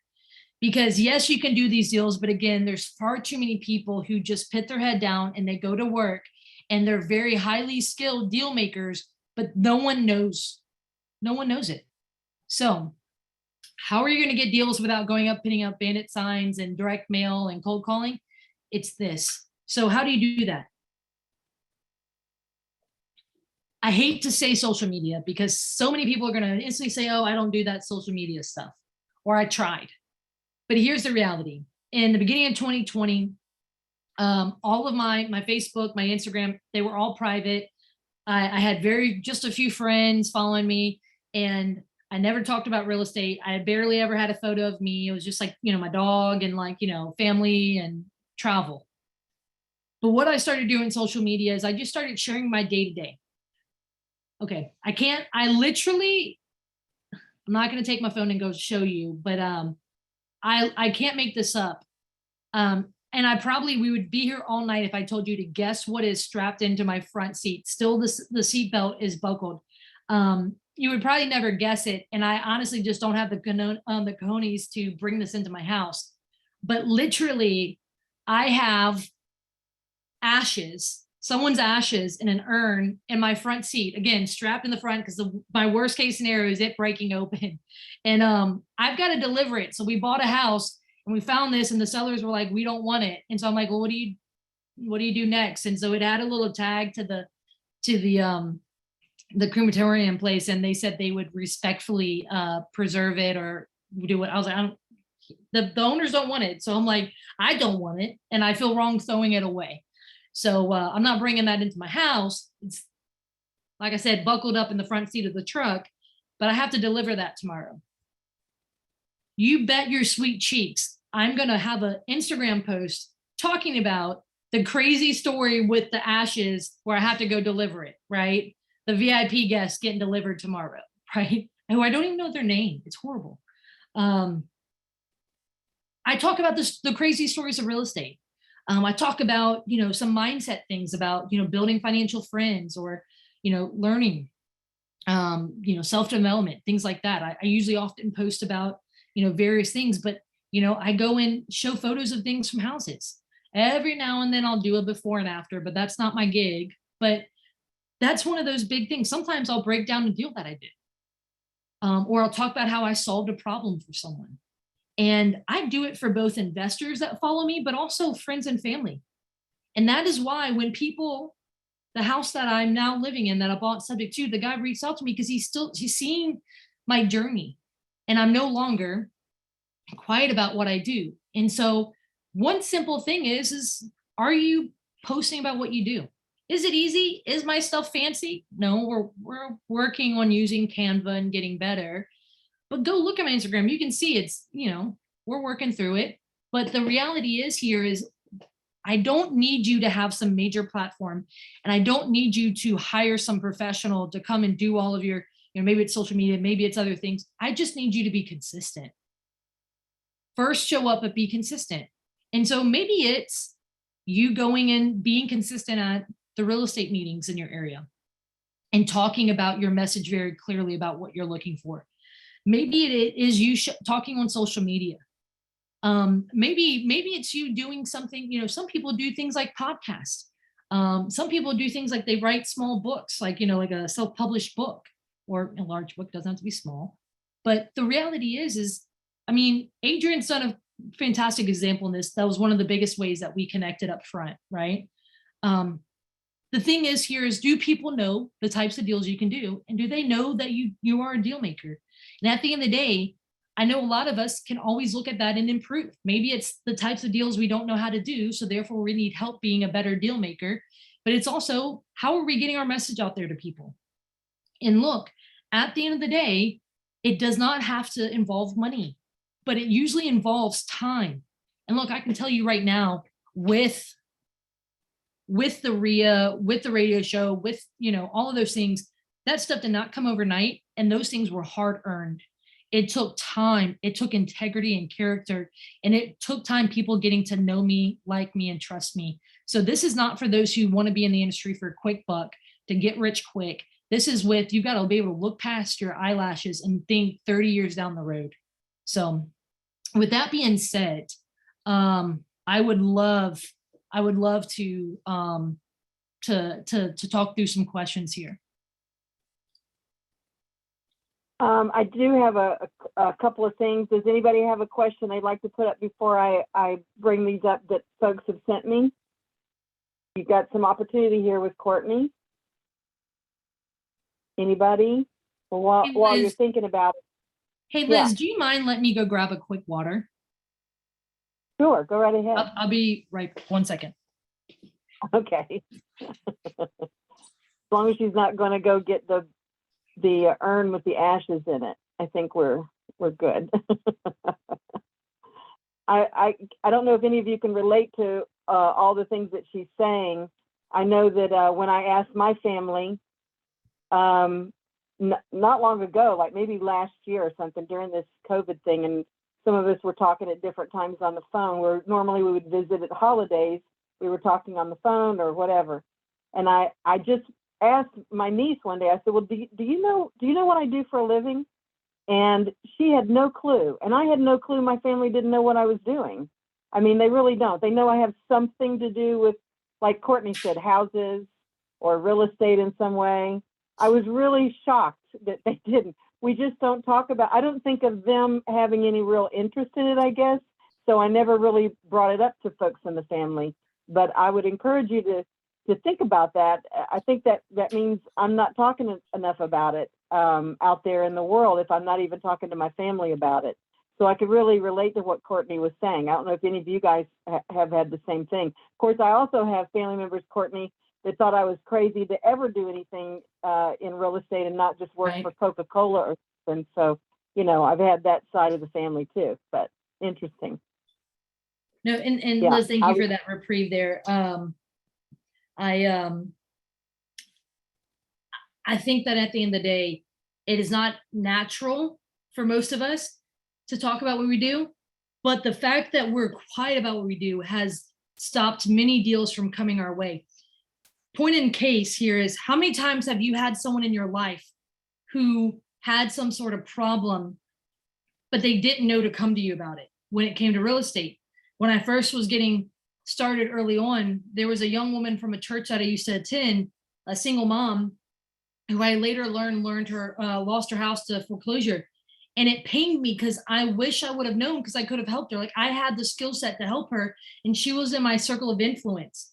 And so at the end of the day, I can only help the people who know that I exist. I remember sitting in getting my hair done, and I'm not the girly type, so it's like once in a blue moon. But so I didn't know the woman. It's not like I go to this one repeat hairstylist. And so usually they sit you down, they say, oh, what do you do for a living? And I explain, and I usually explain some examples of what I do. And it's usually around, I help people maybe who are having some financial issues with, and it's tied to some real estate. Maybe they inherited a house that they don't want, things like that. And she said, I wish I knew someone like you existed. And that alone right there was a huge part of that mindset part of me opening up my mouth and talking about what I do. So people who knew who I was, so that they could come to me. Because she said, man, I lost my house to foreclosure. And I thought it was literally either, just an attorney out there. And I didn't want to go hire an attorney. Right. And so, Liz, you said is it in the chat, or were they talking, like, were they sending a message to you specifically? Yeah, they were sending some messages to me. One of them is, and I think this is a good one. when you're listening to various platforms like Bigger Pockets, Connected Investor, et cetera, how do you know what's not good advice? And that's a hard one. Yeah. Let me say this. Number one, there are many talking heads out there. And I know the irony is I'm a talking head tonight, right? There are many talking heads out there. At the end of the day, number one, you need to find your people, the types of people who are doing the type of business that you want to do with the character and approach of how you want to approach business. But at the end of the day, you also need to verify. There are so many gurus out there. So number one, they need to have a track record, a provable one. I can tell you as a REIA owner, there have been many people who have been in my inbox. I remember this one guy was in my inbox needing help on his first deal. Please help me do my first deal, you know, all this stuff. And all of a sudden I see him on all the Facebooks throughout the state, you know, in various, you know, Louisiana based investor groups. And I'm now coaching on wholesaling. I'm like, you just did your first deal like 2 months ago. Like, what do you know, at least be authentic that you're helping people do their first deal. You know what I mean? Like, you know, hey, I only done a few deals. I can help you maybe do, you know, like at least be honest.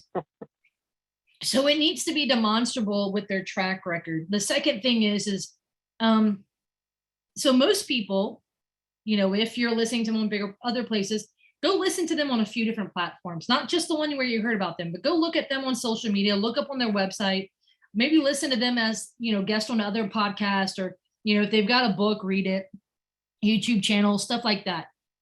Are they consistent with their message? Sometimes I find that some people are not consistent. You know, like, oh, well, I didn't mean that. You know, when you say, hey, well, I thought you'd never done this. Oh, well, you know, sometimes you can catch them tripping up and all of a sudden you're like, nah, this isn't the person. But if you start liking someone, listen to them on multiple platforms, and then ultimately build a relationship with them. I have hired many different coaches. I'm not afraid of that. I've spent at this point probably 200,000, I don't know, for sure over 100 grand in education. And I don't plan on stopping. But how do you find a good person is a big part of that is you have to make sure that they are reputable. You've got to make sure it's demonstrable, and they have to be your people.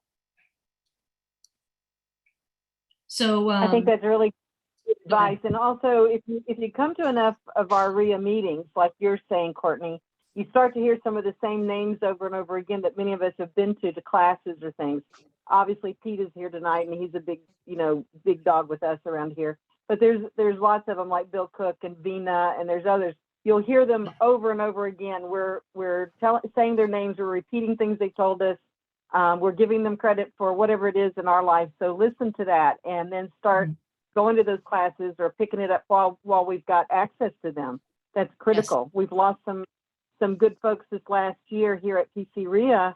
We lost them due to COVID. We lost them due to age, different things. I mean, so get to anybody that you can as soon as you can afford to. I mean, it's a great investment. So I'm all for that. Absolutely. Also, so here's one someone had, and listen, you guys speak up anytime. I'm just going to fill in. If you're not speaking up, then I do have these questions that folks have sent me, but you guys can speak up at any time. Please do so. You know I like that. Courtney, you mentioned, it looks like she's saying at the beginning of the meeting, you mentioned that you're really great at kitchen table, okay, to negotiate and to talk to folks.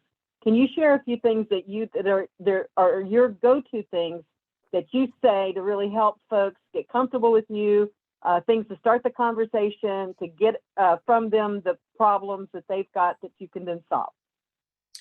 That's an excellent question there. So ultimately, there's a few things that I do. The conversation is 5% about the house, the sticks, the bricks, the bones. And I'll even say that to them. I'm like, hey, honestly, we're only going to talk a little bit about the house because I want to spend the majority of the time and this pulls from Pete's line is, why would you sell such a nice house like this, right? Why would you sell a house like this? I want to find out, why do you have an investor like me in front of you, right? The normal process is not to sell to an investor. It's to sell to someone who's going to live in the home. So I'm going to ask them that question. And then secondly, because what I want to do is I just want to shut up and hear them say, why are they going to sell this house, right? The second thing that I do is I'm gonna say, okay, so when I hear that pain problem, I'm gonna ask them, what do you need? And I'm saying words by design, not by default. What do you need to get to be able to walk away from this problem? Because I want them thinking not like, that the world is, possible that they can just pull a number from the air, but what do you need to get? Like realistically, to be able to move forward, what do you need? And then I ask them, how did they come up with that number? I had a lady tell me a few days ago, she's like, I pulled it out of the air. I'm like, all right, that's honest. We at least are all on the same page. So that's where you got it. So those are some tips. I lean towards what I call my like, oh yeah moment. Again, 95%, I'm asking open-ended questions to learn, why am I here? I want to learn, do they have kids? I want to learn all these things because that discovery is going to help me structure. I don't go into an appointment saying this is going to be a subject to deal. This is going to be, this, that, or the other. I go in and I want to go and discover like I'm Nancy Drew and I'm figuring out what is the problem here. And then I'm going to use that discovery and I discover things through questions, right? And them answering. And I want to then go ahead and solve the problem, right? I pull out this tool, the other. So I got to get good at asking questions. So anytime you hear someone give a good question, pull that out and use it with sellers, right? Obviously, most people know Pete's. Pete's question of why would you sell, such a nice house like this? And I don't care if it's a mansion or a fallen down trailer. It gets asked for both. And sometimes I'll chuckle at the end, right? But the reality is find those questions and ask them. But that oh yeah moment for me is I'm going to be relating to anything I see in the house. Just recently I had a woman call and she mentioned she bought a house in a certain neighborhood that's waterfront. Well, it was right next to the marina where I manage. I said, oh, I used to manage the marina right on the way. Next to such and such restaurant. Oh, okay. I'm like, all right, yeah. And so what I'm doing is I'm tying myself to them locally, to the area, building some rapport. And what I want to do is I want to get talking about things, again, talking about their kids, talking about why I'm here, talking about when they tell me something about a pain point, I'm going to, oh yeah, tell me more about that, right? Like, tell me more, catch me up to speed. What's going on? I'll say that sometimes. The other day I got a phone call and she had left a message with, I have one person on my team now, left a message with my team, my lead manager. And so I called the woman back and I said, hey, I heard that there's a house you're looking at selling. And you talked to Cole recently. Do you mind catching me up to speed? Again, I want her to start telling me the story. My goal is to get to a point where they say, let's just say I'm out at the house and we've been in the living room. We sat down at the kitchen table. Maybe it's the front porch. Maybe it's the driveway. But I want to get to a point where they say, wait, don't you have to go look at the house? I'm like, oh yeah. Well, we'll get to that here in a minute. But keep talking about what you're talking about, right?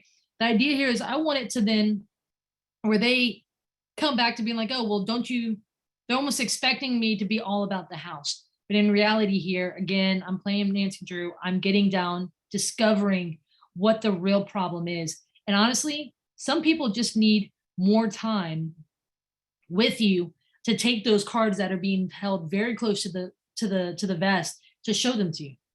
And when they do that, sometimes it just takes time with people for them to like, know, and trust you. Good deal. Becky Plant City. Becky in our group was trying to. Hi. Were you able to answer that question? Okay. She had a question for you, Courtney. I got too much going on. I got Susan calling me. It's crazy over here. Anyway, I think, Courtney, what part of what you're good at is building rapport, and it's a hard thing to teach people. Mm-hmm. I was in nursing school for a while, and younger students would follow me around. I'm like, why are you following me around? And maybe it's because I'm from New York. I could talk to anyone. That's the way my parents raised me. But there's almost this ability to be able to walk into a room and talk to anyone and build that relationship. And I would just say to everybody that's asking about the building rapport question is you have to just go do it. You have to push yourself to live out loud, talk about things, and do what Courtney's doing. Now, Courtney, you came from some kind of background or family, or you're an extrovert, or I don't know how you became that way, but there's something in your history that like imprinted you to be able to build that rapport. And I don't think it's easy for everybody to do that. Correct. So I think that's kind of probably what's tripping up some people as far as, you know, when they ask you a question like that. I have a question for you personally. I have a coach. I'm like 22 weeks into 24 weeks of a coach that I've been working with. And I come from that generation of, I started in 1998, and, you know, 2005, everything hit. In 2008, the markets turned on investing, and I have a construction background. I have a civil engineering degree. So I'm just restarting myself down here in Florida. I was up north in Pennsylvania, New England, and New York. And so everything's new for me. But when I restarted things, because I do work a full-time job, I feel like I'm trying to balance everything. So talking about that integrity piece, you know, I start dealing with buyers and sellers, and I'm feeling like I can't give them everything I'm promising because I don't have the time in the day. So how do you, if you were in my seat, like how would you juggle that as far as, you know, kind of positioning yourself to be able to have that integrity and make those promises, but also you're still possibly working a full-time job. You haven't quit your job yet. So Becky, I can appreciate that. So I heard you say that the integrity part, you're worried that you can't keep that promise. We're in the business of, it's really not a house business. It's, you know, this people business, and it's of making promises and keeping them. So what type of promise are you, you know, afraid to not make? Is it the ability that if you say, hey, I'll buy your house, and actually buying it? Like what part of that is it that are you concerned with? So I flipped a little bit around what I've been doing. I used to just go out and buy houses and just worry about the buyer or the back end once I had the house, right? And I think that was easy to do deals back in, you know, before 08 and 05, back in the day.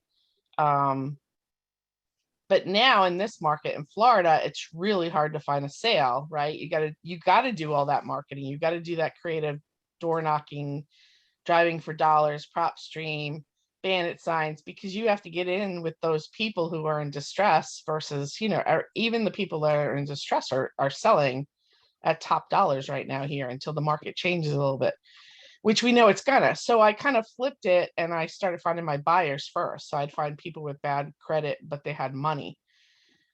So for instance, I found this guy with $70,000. And, you know, on one side, I'm trying to find him a deal in whatever neighborhood in Plant City in this area.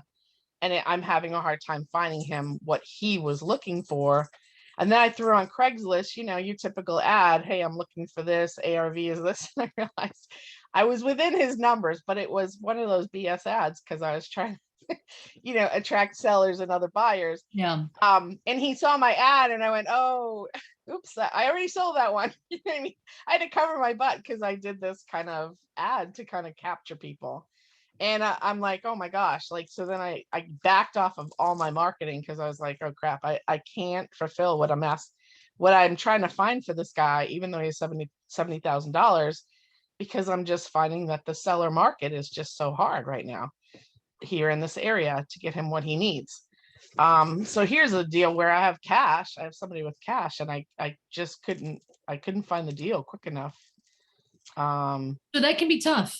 Yeah, Because it's a balance. It's just, you can't control the deal flow, right? Right. And at the end of the day, part of that, I think it's setting expectation for the buyers that you have. The other part of that is, you know, and letting them know I will be doing some, you know, marketing to find this, because as he knows, hey, deals are hard to come by. And so I've got more of you than I have of deals to provide. So I'm constantly looking for more deals. Do you know of anyone who might have, you know, that might have an issue, and start talking through some areas, and he may not even know, you know, maybe how to structure it or things like that, or it may not be sufficient for what he's trying to do. You see what I'm saying? But ultimately here, so it sounds like you're marketing to find a property for this guy. Are there any scenarios in which, and I can only imagine what y'all's MLS is doing as far as high demand, making, when you have someone like him making offers on his behalf with deals that he has, like deals on MLS with something that fits his criteria? MLS is tough. Mhm. I'm not really finding deals on MLS. I'm more, back in the day, we used to go for whatever failed or whatever. And I just heard, and I don't know if this is true, I didn't get far enough into it, but PropStream isn't, back in the day, we used to do all the research, right? You'd go Right. and find if something failed, and you'd have a relationship with a realtor that would maybe either let you have access to the MLS back door or back office, or PropStream would be showing you if something failed or it expired or whatever, and you could see where you're at. But I guess recently I just heard that PropStream isn't showing that anymore, or they lost their contract with the MLS Yeah, the back company or part. whatever. But you can pull comps with through. I hate recommending this because I do recommend that you pull comps from the MLS, but we do it all the time. You can use the most recent solds on Zillow and on Redfin, depending on what level of disclosure Florida has. I know if I go in a market, I'll pull up the recent solds on Zillow's or the recent solds in Redfin, and I can at least find something to get some data from there. Honestly, if I had someone, number one, that's a really tough model to follow, is having buyers and then going and making promises, go find things for them. In a market where, in a market where you can't control your deal flow. So it's setting you up to give a very difficult customer experience, right? With someone. And so honestly, I don't do that model myself. And so I can only imagine it's difficult. I didn't know if you were wanting to talk there because it was muted. Yeah, my dog's barking. So Oh, it's okay. Sorry. Yeah. Yeah, so I guess I'm trying to find the balancing act of, okay, I still haven't quit my full-time job again down Sure. here to go full-time investing. And I think I'm my own worst enemy because I'm holding myself back. And Okay. I was just about to, so when you start talking about bandit signs and launching all the marketing, I was just about to relaunch all that and going, man, I'm spending so much money and I don't feel like I'm getting the results that I really want. So I do agree with you. I call it living out loud, what you say, or always know your elevator pitch, your 5-minute elevator pitch or whatever. But I think I'm at a place now, just even listening to you, I just feel really overwhelmed. I'm like, I don't even know where to begin sometimes. So I guess I'm just trying to find that balancing act. I don't know if you really have an answer for me, but that's where I'm just frustrated with myself. Sometimes, look, I went through, call it hitting a wall, call it whatever, but at the end of the day, I call it chasing the real estate Joneses, where I was doing all this marketing, but it left me frustrated. And so I had to find what is that right avenue for me. And so it took me some time, right? It took me some learning of what doesn't work for me, right? I think a big part of that is getting very clear on that message. And then literally doing some brainstorming activities. I love zigging when everyone else is zagging. So for example, right now, if I were to say, do you have any sort of thing that you're targeting? Like obviously Adrian's with mobile homes. Are you anything specific, or are you general with like we buy houses? No, I backed into, I do certain zip codes, right? So I do kind of Plant City, Lakeland, and I do certain zip codes, try to stay above 4. Because I work in Lakeland, I live in Plant City, and both are on the north side of 4. I enjoy the north side better.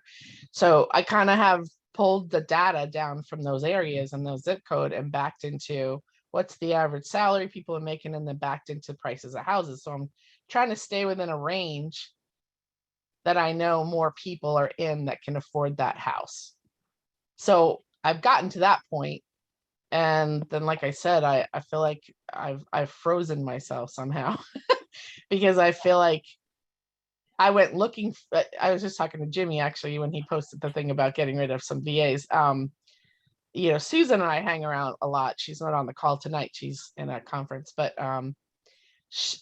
so we talk about different things, and I'm like, okay, then let me go get a VA, because now I feel like, because I work full time, I don't have enough time to answer the phone. So I don't know. I feel like I'm more going backwards than going forward sometimes, and I'm just trying to. So Becky, here's a thought. You guys are in a very competitive market. I understand that your MLS is probably nothing. But what I do is, most of you should not try to compete on a high level with marketing. because there's many people in y'all's markets who have the large budget, like I'm talking the $10,000 a month plus budget to really just go out there and throw money into marketing. What they don't have is, number one, most of them don't usually have creativity, and most of them don't usually have the ability to deep dive things. So one thing that I would do is I would just literally have a brainstorming session and say, all right, so in these areas, if I'm looking for houses in these areas, what are some ways that are not the common methods to do this? Maybe it's literally going and volunteering at the assisted living places, or maybe sponsoring an event that they have or something like that, right? And saying, hey, look, we can help you if you have a property that you want to sell, or we can, whatever that may look like. Maybe it is literally just sitting down and putting the effort into, number one, what haven't I tried? What is a way that I can get to the goal that I want to? And then if you think back when we go to school, we would have those like kind of creative problem solving sessions where we would say, hey, at the end of the day, here's the problem. What is, everyone's solution is to do a bandit sign, the We Buy Houses. I freaking hate those signs. Because I remember when I first got started, I'm like, do they all work together? Because it all says We Buy Houses. Is it the same company? When in reality, so like, for example, whenever I was doing bandit signs, I would do We Buy Damaged Homes. We Stop Foreclosures. We Buy Unwanted Houses. We Buy Inherited Houses. We buy houses with squatters, whatever that looks like. And so I would literally make them for the various topics. Now, I mentioned the, and I'll give you one last tip here. I mentioned with the mobile home park, that package, there was a bonus deal with that laundromat. So what it was a vacant commercial building that I saw. And like between two trips, I noticed it had gotten cleaned up. And so what I did was I went ahead and I keep in my truck a legal notepad, like the yellow legal notepad, and I keep some blue painter's tape, and I keep a permanent marker. And so what I wrote on there is, hi, I'm interested in buying your property.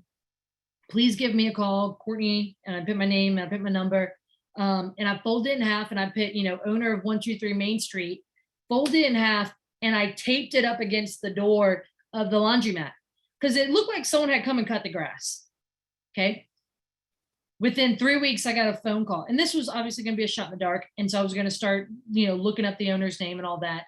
But I really liked the idea of owning a laundromat there with all those other properties. And sure enough, what it was is a realtor had come and started cleaning up the area to get it ready to sell.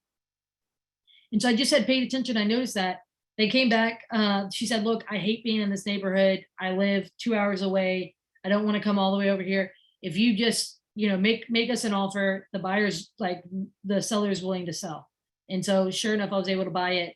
So she didn't have to put it on the market and go through the effort. I keep that in my truck because I am constantly leaving notes on people's doors. I am constantly pulling over and talking to neighbors because neighbors have problems too.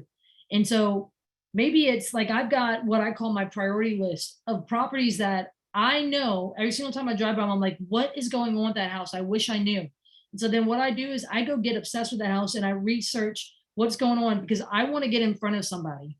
I want to talk to the seller. Maybe they're hard to find.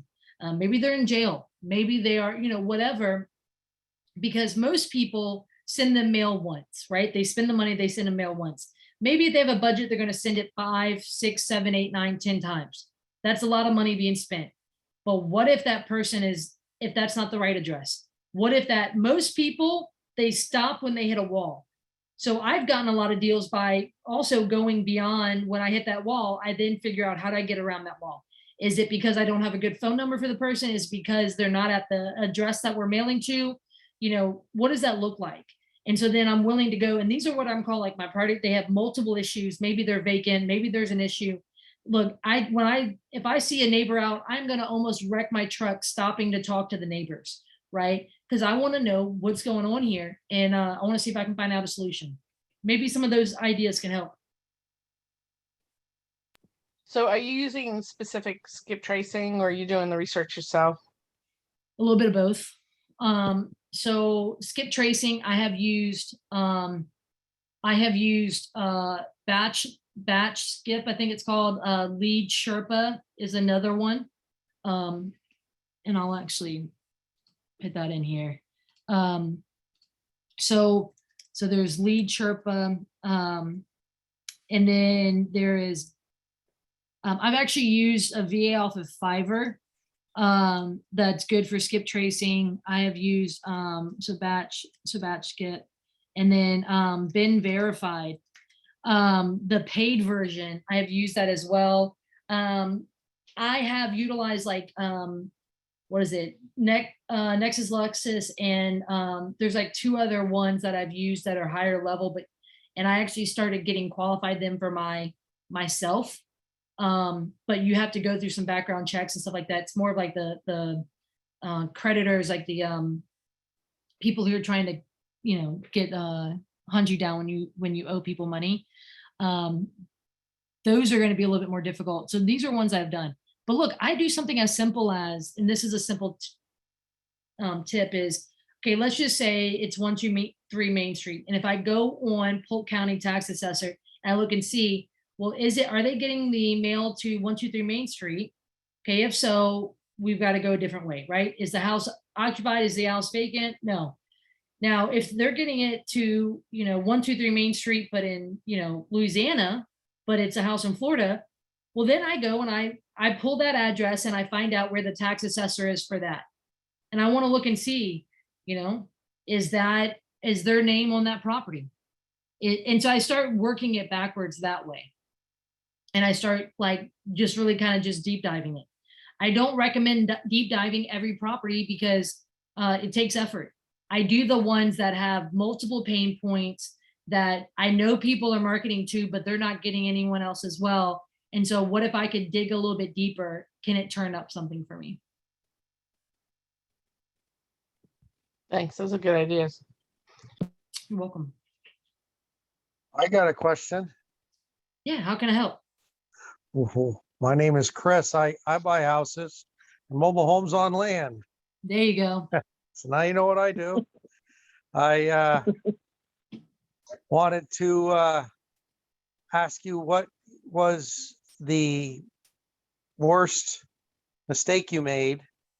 And then what was your most creative deal? Worst mistake.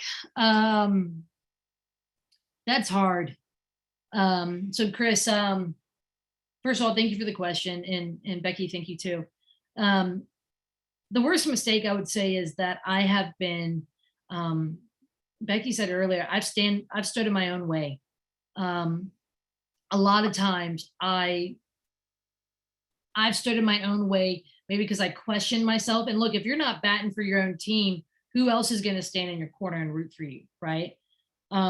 So that's been a big part of that. Mindset wise, I've allowed too much like toxic mindset, like holding me back, where I stood in my own way, when in reality, I really could have gone further if I just had that. Now, of course, I can talk to you about how I've lost money on deals or things like that. But the most part is, look, people lose money on real estate deals.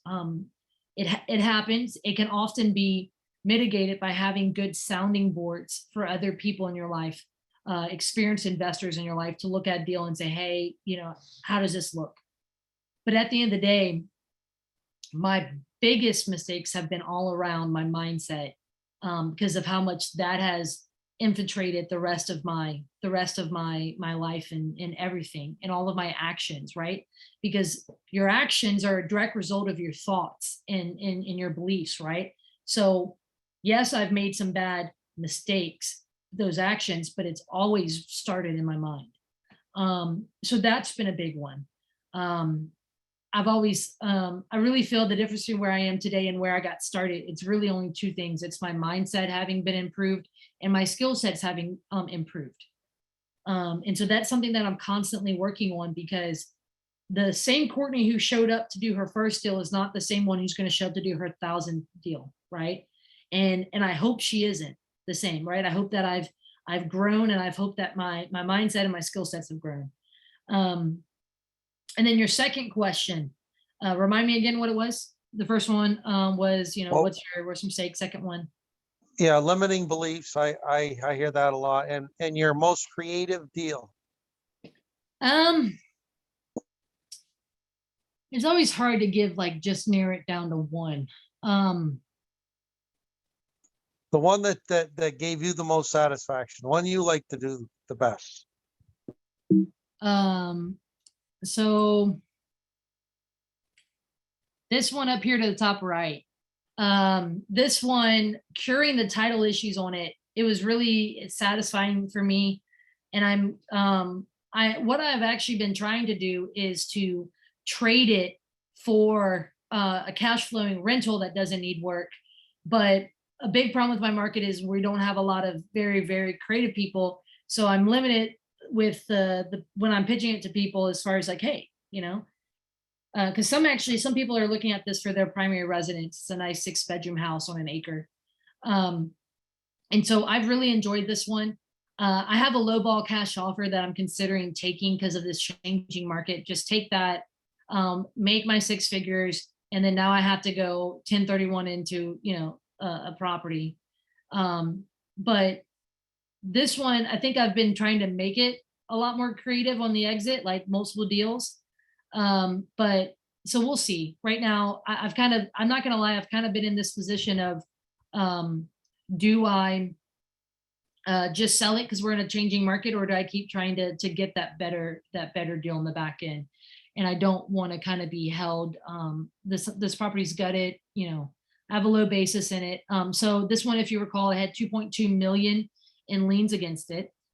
Fun fact, it was owned by a realtor and a contractor. They didn't think they still owned it. And I had to convince them elsewise. But this came from that Facebook message thread, and this woman sent it to me, and I went and I drove by it. And when I looked at the owner, the guy still owned a construction company. So his phone number was everywhere on the internet. So it did not take me long to find him. And I called him, and he said, "Oh, honey, I get 30 plus phone calls a year about that house. We don't own it." I said, "Well, I beg to differ. I do believe that you might still do." And we got talking. I said, "Well, just catch you up to speed. What happened? And if you don't mind entertaining me." So he told me the story how in 2008, 2009, he went belly up because he was a contractor. And so he had a bankruptcy. So then in 2009, they move out of this. This was his primary residence. They move out of it.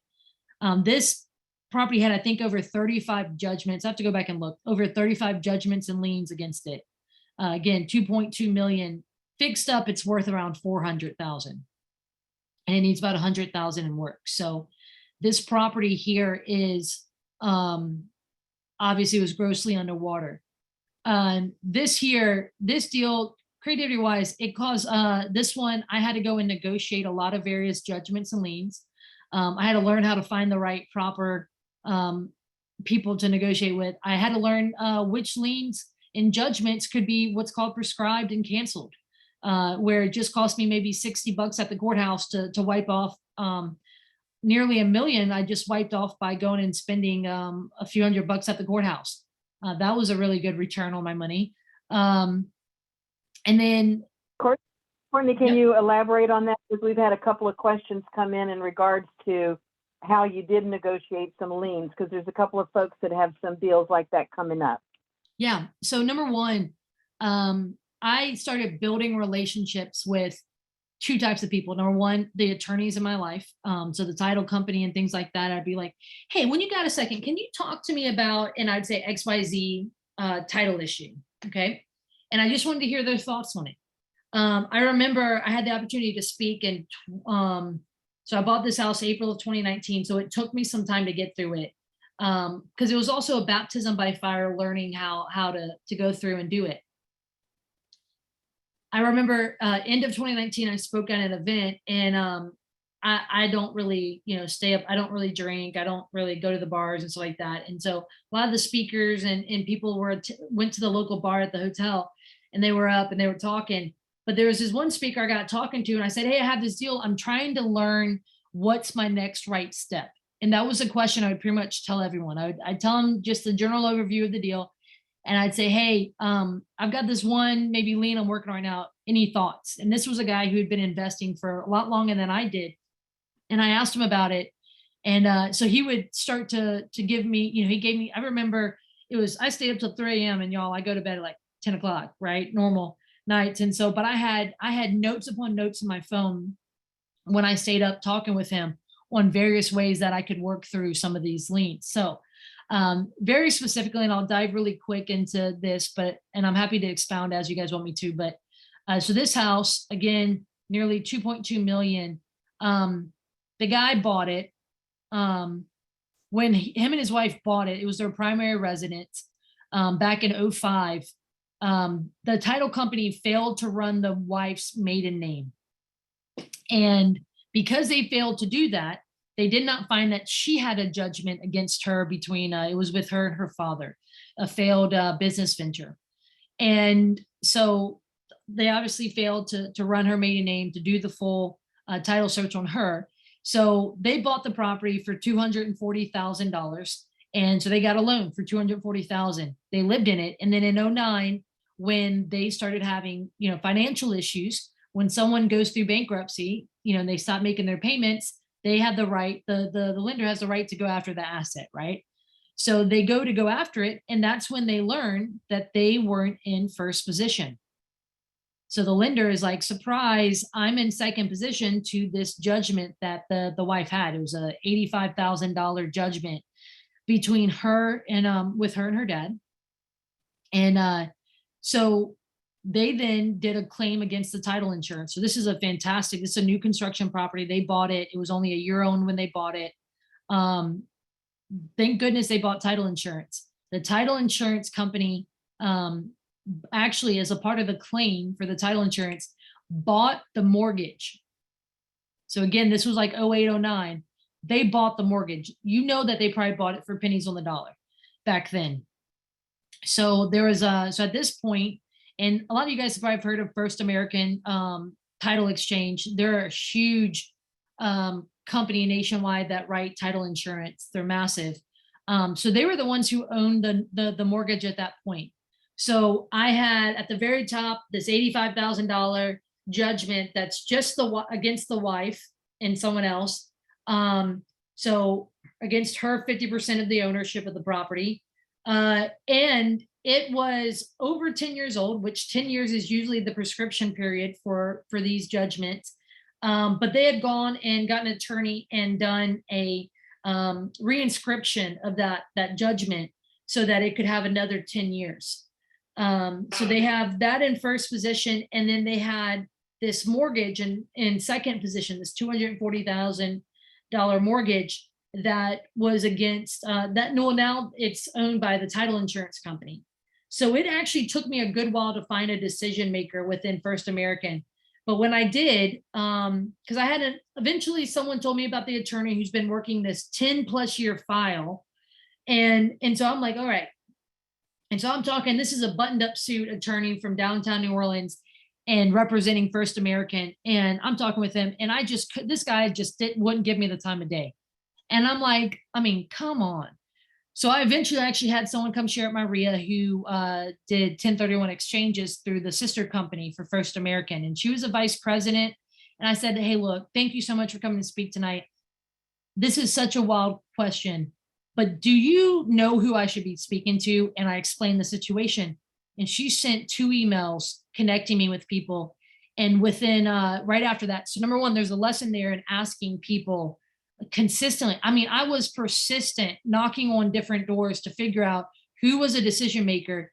So eventually I got to a decision maker. I remember when that attorney called me, he was like, I was like, sir, I've been trying to talk to y'all's attorney. I have not, he's not responded back to me in a few months now. My phone calls, my emails, anything like that. And within 10 minutes of being on that phone call, the attorney called me with like a tail between his leg. He was like, yes, ma'am. So you have an offer for this? So ultimately, I ended up buying a $240,000 mortgage that's been vacant for, since 2009. And it's in very much disrepair, but because it was sitting vacant, I bought it for $15,000. And I had never bought a mortgage before. So what did I do? Each time I just go figure someone out who knew what to do. And I just took action. So that was a big part to it. when I bought that there, the second thing was that $85,000 judgment. Their paperwork wasn't done correctly for the 10-year extension, because in 2017 they tried foreclosing on the property, and basically their paperwork, our parish clerk, the county clerk, would not let them foreclose. So when I investigated why they couldn't foreclose, I learned because the clerk would not honor their paperwork that they legally filed. So in essence, I said, that must mean it's not valid. And so I spent some money, shot in the dark, and sure enough, they eventually let me cancel that $85,000 judgment. So I was like, look, if they can enforce it with a foreclosure, then this is not good paper. So they allowed me to go through that. So a big part of this was I knew that there was opportunity. I'd only ever done small curative title issues, but this one was Mount Everest for me. I knew there was opportunity here. If this was $100,000 house, I would not do that. There would not be enough meat on the bone for me. So ultimately what I did was I just took the opportunity every single time that I could, and I just asked someone smarter than me. And it's like I ran down the road, and then what I did is I looked up and I looked as far as I could, and then I kept running until I got to that point. And then each time I would just extend my distance to see how far, and I would just take the next right step and figure it out as I went. So does that help you guys break those things down? Courtney, in regards to that, did you fully pay for the property and close on it, or did you work on these liens and things when you got it under contract? What was the That's a great question. So that's a great question. I bought it. When you buy something, many of you guys have heard of subject to. I bought this property subject to all the existing liens and judgments. So in essence, I got a quit claim deed to, ultimately put this in a trust. So this property, I did that because I wanted to be able to control title and then go ahead. But I was really nervous about that part. So I did ask 3 different attorney friends their thoughts on my next steps for that. I knew it was going to take time. So I bought this April of 2019, and I have been, I'm now getting ready to sell it. So this is one that it took time. And a lot of that was time of figuring out. It probably could have gone quicker if this was the only project I was working on, if, XYZ, if COVID didn't happen, so I did take title. I bought it with a quit claim, and I actually got this one for free. The guy, when I first called him, he said, "Man, we don't own that house. We get calls all the time." And so by the end of the phone call, I said, "Look, professionally, I beg to differ. So much so that I'd be willing to pay your attorney's hourly fee if you go and ask him one question." Because basically whenever the title insurance claim happened and the mortgage was sold to the title insurance company, he thought the property was sold then.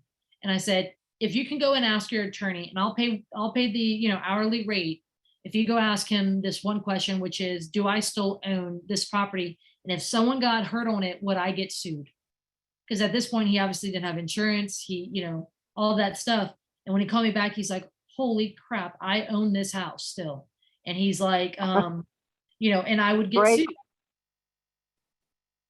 And so, and so in doing that, ultimately I said, well, look, I don't want you to spend good money and go insure this property because, it's a mess. And he said, yeah, but I don't want to get sued. And I said, well, let me take that liability away from you. Hit it in my name. I'll pay the attorney fee, the $150 to quit claim it to my name. And then I will go and work on this. And he was like, done. Where do I go?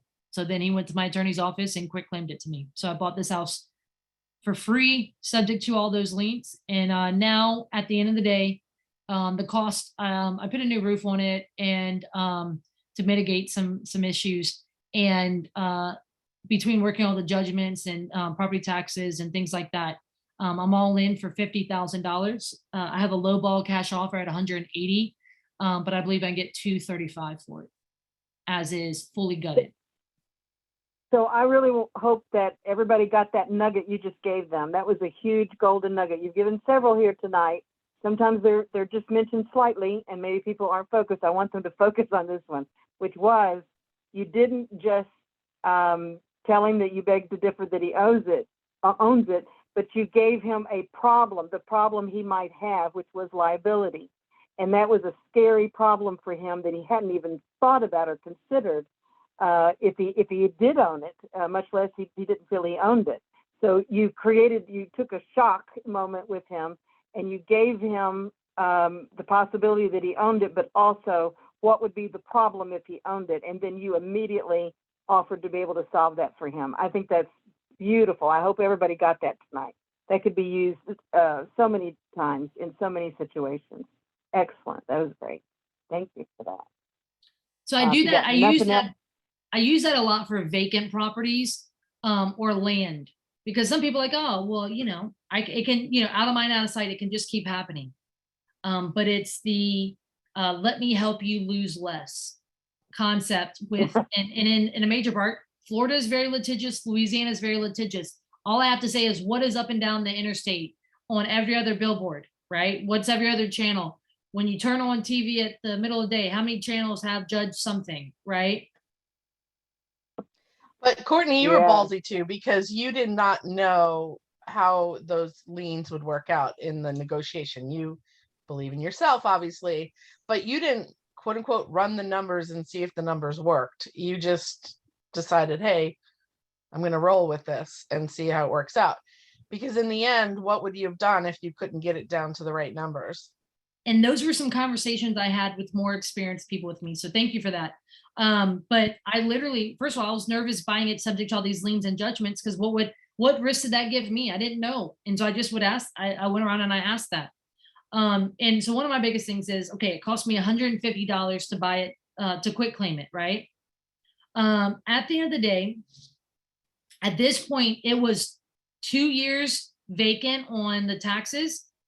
And so in Louisiana, if you're vacant on behind on taxes for 3 years, they can foreclose on it.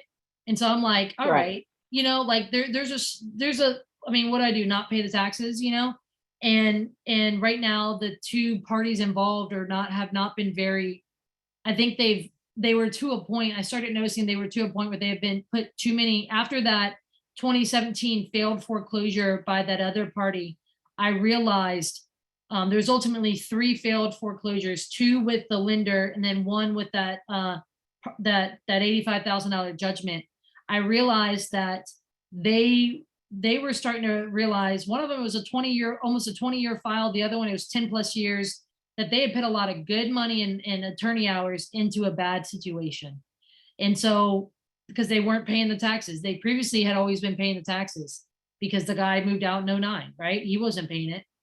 And so that is where I started looking at the situation. And I knew that, hey, what was my risk?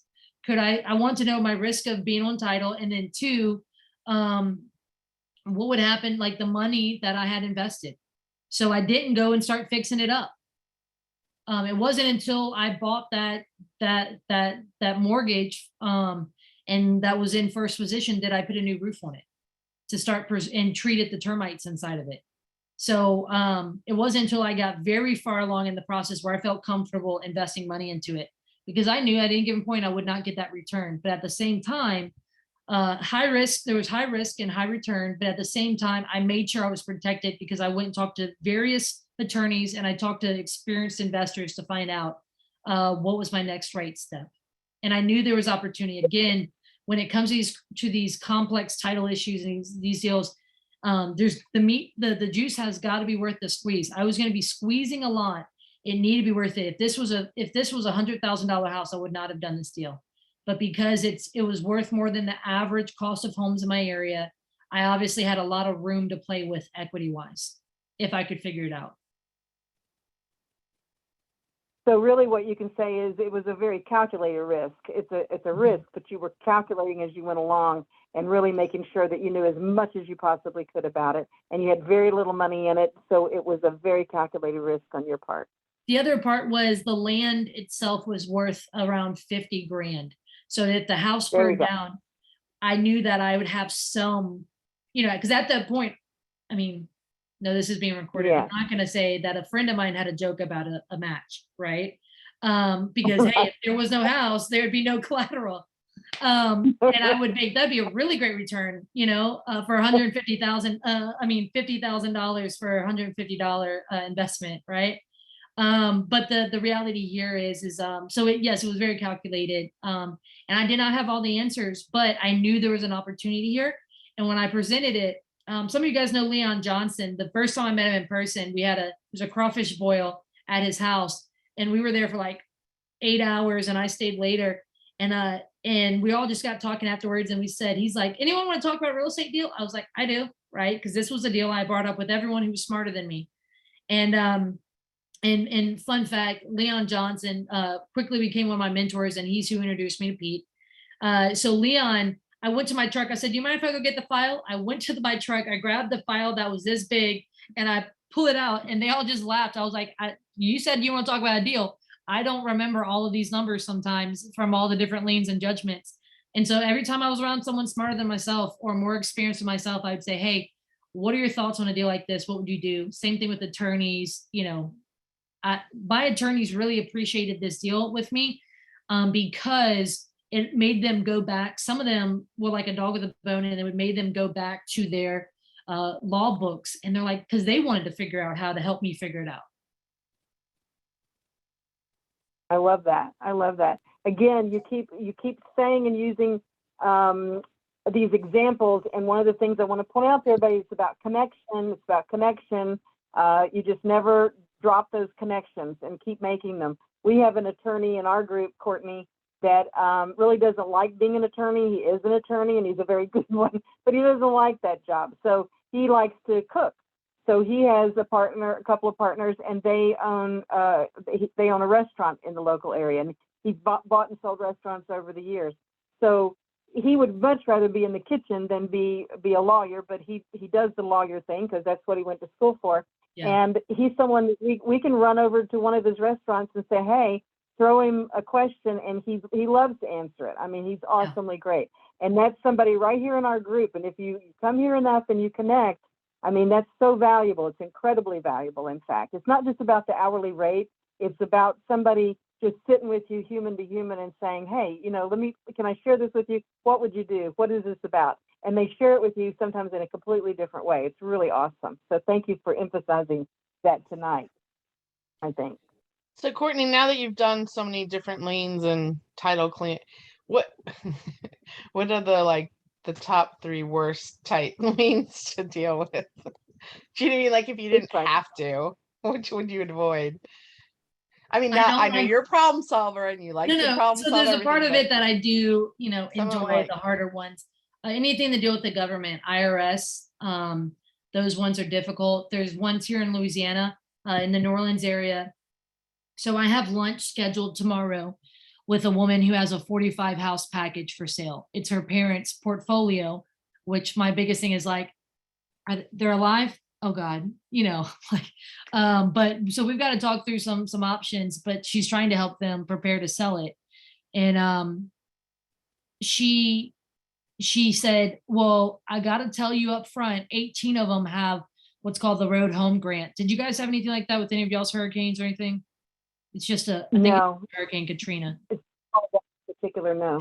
Yeah, so it was called a road home grant that was done right after Katrina.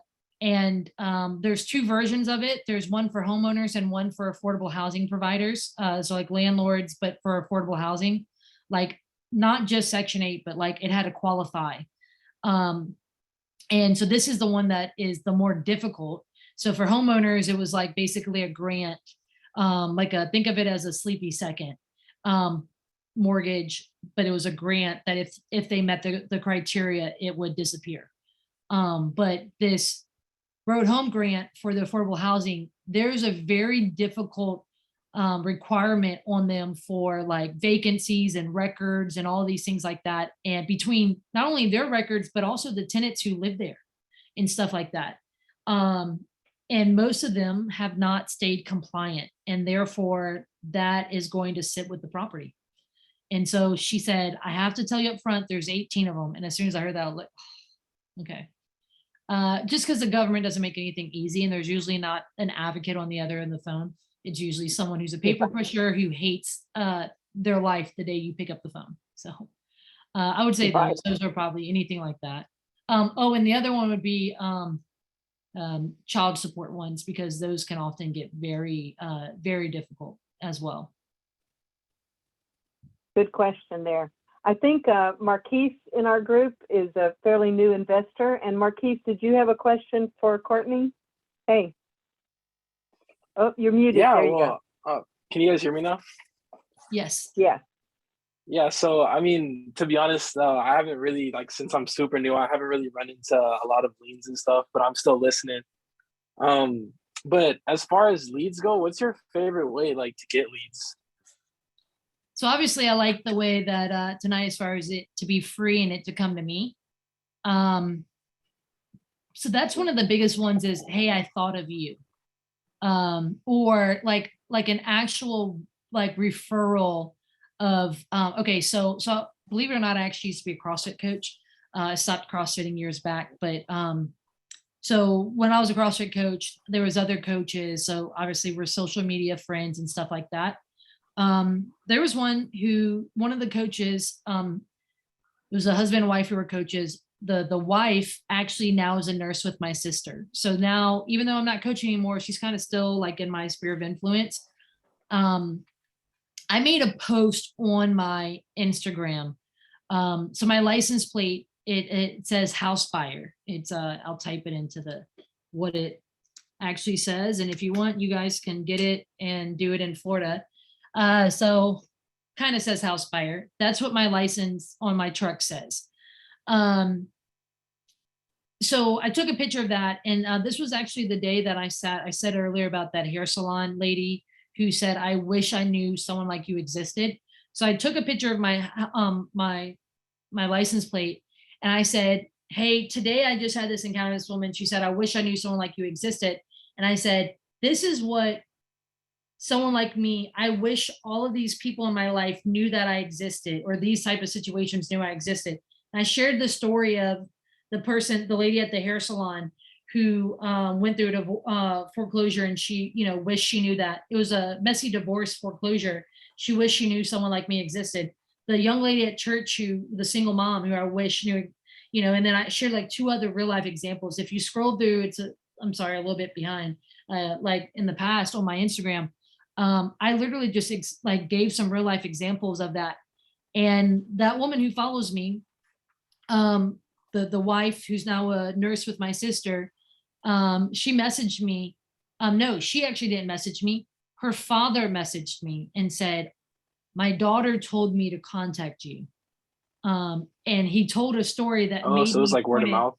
Yeah, pointed right back to that post. But the reason why it was really important is there's a difference between someone seeing a sign and coming to me, like a We Buy Houses sign and calling me, than when their friend or their daughter says, this is who you need to call. And it's like they vouch for you, right?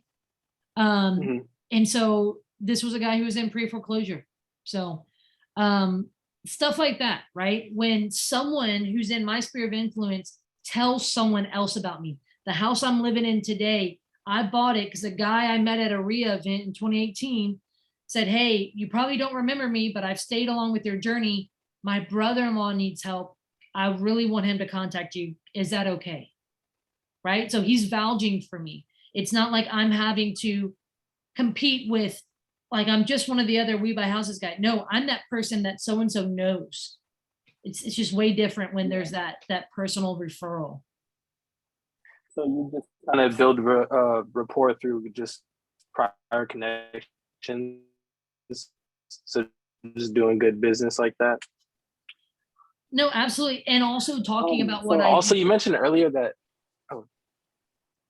but so it's so like like lagged a little bit, but there's a little bit of the delay. I don't know if it's on my end. You put yourself out there too. Look, and I talk about what I do. No, I'm not being aggravating, and like people are talking about, someone's like, jabbing about a friend of ours going through a divorce. I'm not going to be like, hey, I buy houses too. Like, you're going through a divorce. Like, no, it's not like that. It's not transactional. My goal is to be relational and to build relationships genuinely. But I want to do in a way where they know that what skill set I have. And so one of the best ways is through social media, right? Everyone uses it. And so what I do is I don't go in there and post a picture of a house and say, I buy houses cash, 2-week close, any condition. No, I say, hey, look at this. And I'll share either an entertaining story, right? Like literally tomorrow, those ashes, I'm going to post about that. I've got to figure out what I'm going to do, right? I want to tell the story because then people, they love storytelling, right? There's so much beauty in that storytelling. But through those relationships, the next time they're sitting with their friend or their family member, and all of a sudden they start hearing the story, like, oh, wait, I know someone who can help you with that. That's what I'm looking for. I want to say something, Marquise. So on social media, you just on... kind of try to reach out and tell stories. Oh, sorry. I think you've got a delay there, Marquise. Sorry, but I want to. I think I cut you off a little bit.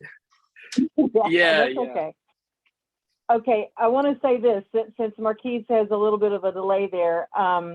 Courtney, what you'll love is Marquise is being very humble. He's saying he's a beginner and he's just starting. But I want to tell you something. You see in this group right here, you'll see there's a little box there with Jimmy Green's name on it and one with Marquise's name on it, right? So they met here at PCREIA, and we're going to share at some point the first deal that Marquise did. He's smiling now because he knows what I'm talking about. He's smiling, and so is Jimmy Green. The reason the two of them are smiling is because they hooked up in this group and were able to connect.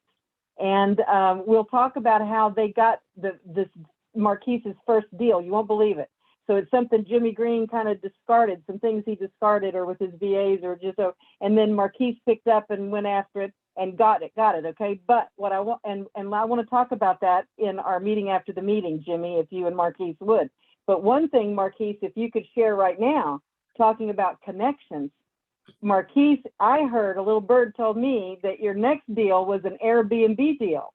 And if that's true, what I also heard was that you found that by connecting with someone and they just gave you some amazing information that got this to happen. Can you tell Courtney that? Because I think she would love to hear about that. So yeah, me and Jimmy, we went to a meetup over in Lakeland, and it was like just usual, just talking. And then I came up to this girl, and she was just mentioning how she was, getting a pretty like healthy amount of cash flow through this thing called rental arbitrage, and I'd never heard of it before. And basically, what it is, it's just subletting. So she was like, I was just like having a conversation with her, and she was like, hey, do you want to come check out this unit? I'm not sure if my friend wants it right now, but it'd be perfect for you to start out. I was like, okay, sure. And then I thought I was just going to be looking at it. So fast forward like a week, I think. We went to Tampa. It was just a little 1-bedroom, 1-bathroom apartment. And I checked it out. It was cool. It was nothing special. Honestly, I thought it was kind of beat up, but it was all right. And then so we just viewed it. And then the next day she just sent me like $3,200. And she was like, here, go ahead, put some furniture in it. And then we'll go get you like somebody to put in it. And then so we actually choose this app, and she puts nurses or traveling professionals in it. So I didn't really have time to think or react to it. I just had the money in my account. So I was like, oh, well, there's nothing to do but take action now. So That's awesome. Put a bunch of furniture in it, listed it on this app. And then, we got a nurse in there, cash flowing about 700 gross property. So it comes out to like 640 a month. And it's my first rental. I'm actually doing another one with Jimmy right now. He was kind enough to loan me some money to go set that one up too. And if we're lucky, I'm meeting with somebody tomorrow. At first I undercharged a little bit, but on this one, if we're lucky, we might be able to get like $1,000 a month, like on like an apartment that's like right next to it. So yeah. Dude, that's awesome. So see that's about relationship, and he didn't even know that person very long, but he made an impression on that person and was willing to step up and talk to somebody and ask questions. I just thought it was a perfect example, Courtney, of what you're talking about here. So, and this is somebody Marquise hasn't even been coming to PCREIA very long. Money, yeah, he's just been beginning. So this is amazing to me. Great work, Marquise. So Marquise, I think, love hearing that. Thank you for sharing. And look, at the end of the day, you were met with opportunity and you actually took action. A lot of people would see that and they would hem and haw. And they're like, oh, because a lot of times people get presented with deals. It's whether you pull the trigger on it or not. Or if you know the opportunity, you know, you were talking about, hey, you had another one, but you didn't have the money for it. Well, you went to Jimmy for it, right? And so, so kudos to you for that on taking the action and moving forward. Thank you. It was really scary though. I'll be honest. Like she just sent me the money, and I was like, oh well, I guess the only way I can go is forward now. So. I think that's amazing. Yeah, I think I'd be scared too if somebody just sent me $3,200 and said, "Here, go make this happen." I've never been that lucky, Marquise. And I had known her for like, I've known her for a week. So I was like, oh my goodness, is this real? Like I can't. Yeah. But it's and I love it. Pretty cool though. I'm learning a lot about. Yeah. Oh, go ahead, Marquise. I'm sorry. He's made a huge Just saying impression. that I'm learning a lot about dealing with tenants now. So yeah, it's really weird. Like just like finding handyman and stuff like that, like the little things that I would never like expect to like pick up from that. It's fun. Yeah. What were you going to say, Jimmy? I was just going to say he made a huge impression on everybody. And when he went to that meeting, he basically said, okay, I'll see you in a little bit. And he went to every single person and introduced himself and found out what they did. And he met people that I didn't know, and I'm in that group. And it's just really. It goes back to Jimmy. It was what Courtney was talking about earlier. We're poor. Marquise is good at that. Yeah, very good. That's just superpower. And it's the hair. What can we say? Appreciate you guys. Marquise made me about an extra $500 a month we tried this nurses thing here in my place in Lakeland, and I went almost a month without getting a nurse. So he said, just throw it on Facebook. I threw it on Facebook and got the same price. I was getting $700 for a 1-bedroom, ended up getting $1,200 for a 1-bedroom cottage in Lakeland, just by his suggestion. So yeah, thank you. Yeah, I didn't know you I didn't know you ended up getting more money off that. I was gonna check in with you because I came and visited. It's a really nice cottage. I just never got the chance to. He's waiting for the commission. I think he owes you at least a coffee, Marquise. I definitely owe you dinner. Yeah, I mean, we gotta go door knocking again sometime, Chris. Definitely. I'll bring my Courtney, sweatband and my dog repellent. I really appreciate things that Courtney brought up tonight, because they fit really well with Marquise and others here in the group that have been using those connections. Jimmy is definitely one of those as well, and Susan in our group does that often. So I really appreciate it. You brought us a lot of stuff. Now I have one more thing, if you don't mind. We're not going to end the evening, but I remember I promised you that we would kind of tie up and end the actual meeting. I'm doing that much later because we just kept going on. So, but I do need to do that because a few people, they like it to be ended so they can sort of have permission to leave, I guess. And then we're going to continue. And I want to point this out. So don't leave, because we're going to talk about some deals after this, or maybe ask some questions about how to make a couple of deals happen, Courtney, that are happening right now. But one thing that was on here I want to get to that was in the chat. Steve Mansfield, you had a question earlier, and I didn't want us to leave until we answered that question. Steve, are you able to unmute yourself and ask Courtney your question about heirs? Pardon me. Steve Mansfield. It might take him a second, so hang on, Courtney. Steve, are you there? His picture is on there, but it's not his video. He might be asleep. I don't know. I don't know.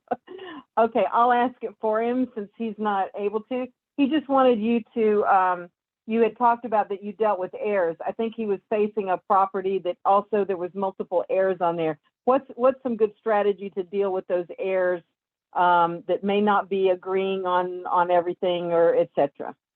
Do you have any points for him? Yeah, so a few of them. So And look, let me just say this, these options aren't going to work with every strategy because, well, is the juice worth the squeeze? It's when it comes to these more complex deals, I ask that question predominantly, right? So for example, let's just say there's multiple heirs and maybe they're not agreeing on price. So one of the things I'm gonna look for is they're like, hey, is there an executor, someone who's a decision maker for the estate? Because at the end of the day, the other ones may have opinions, but is there someone who can pull the trigger? I'm gonna deal with that person. But that's not always the case. Or maybe that's the person who's, there's some issues there. Here's a few thoughts. Number one, could you buy out percentage of ownership? Yes. So let's just say for easy numbers that a house is worth $100,000 as is, right? You can say, hey, fixed up, it's worth 150, but it needs 50 in work, right? So as is, it's worth 100,000. Maybe that's what the numbers are. I'm not going to buy, if someone owns 50%, let's just say as is, it's worth 100,000. I'm not buying it for $50,000. First of all, people don't go around buying partial interest, 50% ownership of houses. Good luck listing that on the MLS, right? That's just not going to happen. So first of all, I say, hey, look, that's just not how these numbers roll. I've got a road ahead of me that's going to include legal fees, and then I need to be compensated for my time and effort because I am buying a headache. I tell people, look, like obviously you heard this before where, hey, if you're in the quicksand, I'm not trying to replace you. So it needs to be worth the effort. And so even at that, I usually even cut that in half, and that's on the high end. I usually start lower. So I bought, there was a property as is was worth there was an as is appraisal at 175, 50% of it. I bought the heirs out because they were fighting. I bought 50% heirs out for $16,000. There was another one, it was a double where, there's heirs that own both sides of the double. That one I shared about tonight in the presentation. It was assessed at $260,000, I think, on the tax assessor. And we bought 50% ownership for $5,000 because there was a line of credit on the house that we did not know the current value of it. So for $5,000, we bought their 50% ownership. Just various things like that. I do not recommend this if it's your very first deal. I do not recommend this if you cannot afford an attorney. But generally, like in the state of Louisiana, to do that partition suit, it's anywhere from $2,000 to $5,000 of attorney fees.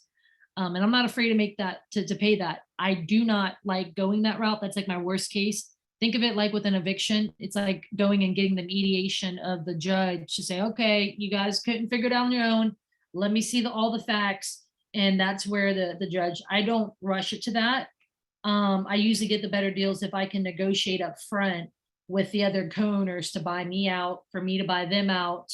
And I've done it both ways. Or for us to bring it to the market together, list it with an agent. I'm like, that's how we're going to get the most, or things like that. So you have that option. If I have one heir who knows the like maybe who's like maybe very social with the others, or maybe is a bit of a leader, I will actually incentivize them with money to help me get the other ones on board. Or like maybe I need to get the other ones to sign, and it's just maybe each person's getting $500 for their shares and they're like just not cooperating because there's only $500 to them. Well, I will get the one who maybe has like a really good relationship with a lot of people in the family. I will incentivize them with an extra $1,000 or $1,500 to help me get XYZ person on board as well. And so maybe it's just various people signing, or to keep them engaged, because maybe they'll listen to that person more than me. So those are some options there with dealing with heirs. Look, it's not easy. And this is the biggest thing. Look, I have some gray hairs that are like very specifically tied to certain people. That is why is the juice worth the squeeze one of the biggest questions I ask, because if you're only going to make $5,000, it's not worth it. Like if you're only going to make $10,000, it's not worth it relative to the work that you're going to put in. And so generally with these, like it needs to be worth it. And there's a level where you need to know when to move away, and to walk away. So that is so hard for people, I think. And I think that's one of the hardest lessons. I see a lot of people do these complex deals, or they get so far into these deals. And I'm like, man, you need to get a better return, not just on your investment, but on your time and your efforts. Time. Yeah, very, very good point. In fact, I was talking to someone recently who called me, just they wanted my opinion about a deal. And I said almost something exactly what you just said. You know, this is about you want to know that the people are really ready to sell. They have to be motivated to sell.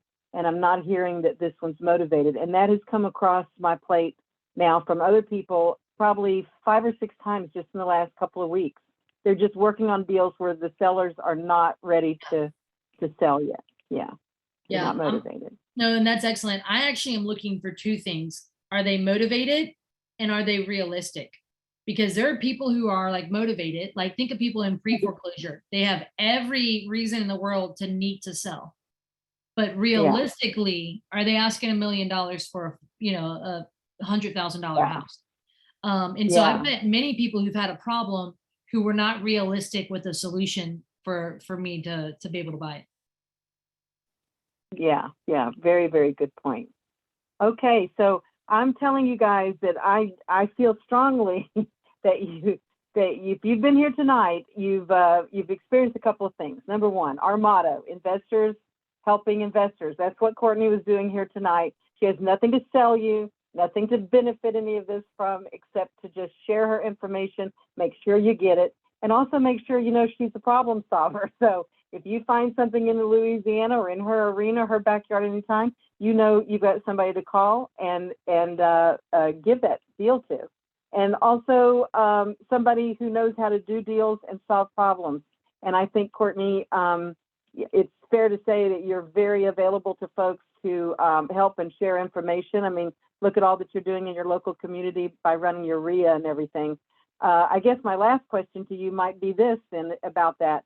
Since you run your REIA, you're used to the speakers coming on. Is there a question tonight that I haven't asked you or others haven't asked you that you would normally ask a speaker that was in your REIA, and turn it back to you? What question would you ask you? And this is the nerd in me, but I actually put this aside here just because it was on my bedside table.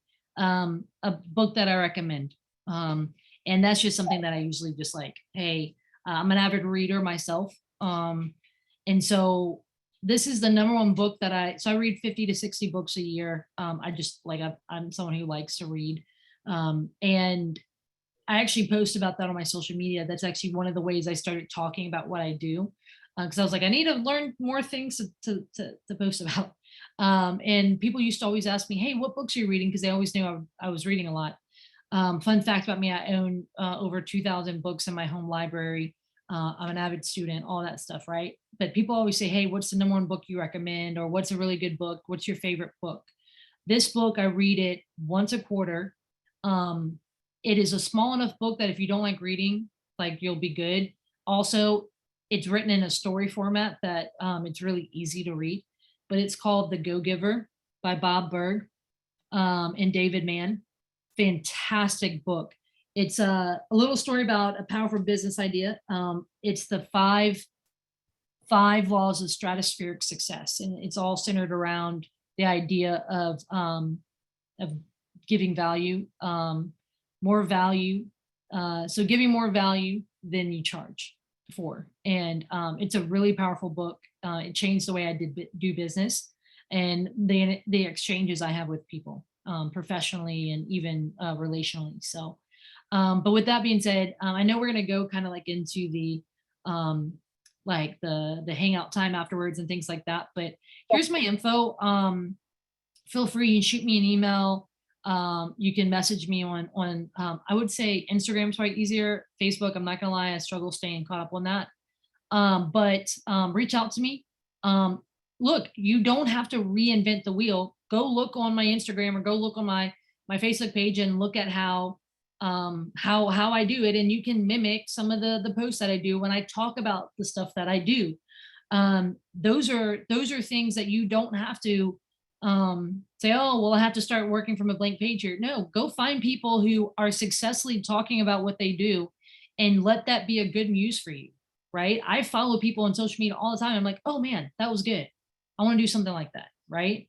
And so reach out if I can help you guys with anything. I will say, because I've been attending, spending a lot of time with Pete, I'll actually be in Tampa in the next few weeks for his event. When I do, I come out for an entire week. And because I've been doing that probably, 5-6 times a year now, I actually started doing deals out in the Tampa area. So one thing I am actively looking for is single family home house packages. So I've got one under contract right now that I'm buying. And so if you have one that you come across, I am looking for specifically for it to be off market. So a single family house package. I know it's not something that everyone comes across, but I just wanted to put that out there because someone might know something, and I'd be happy to talk you through it and then find a way where I don't bite the hand that feeds me. So if you bring something that makes sense, I'd love to make sure you get compensated well.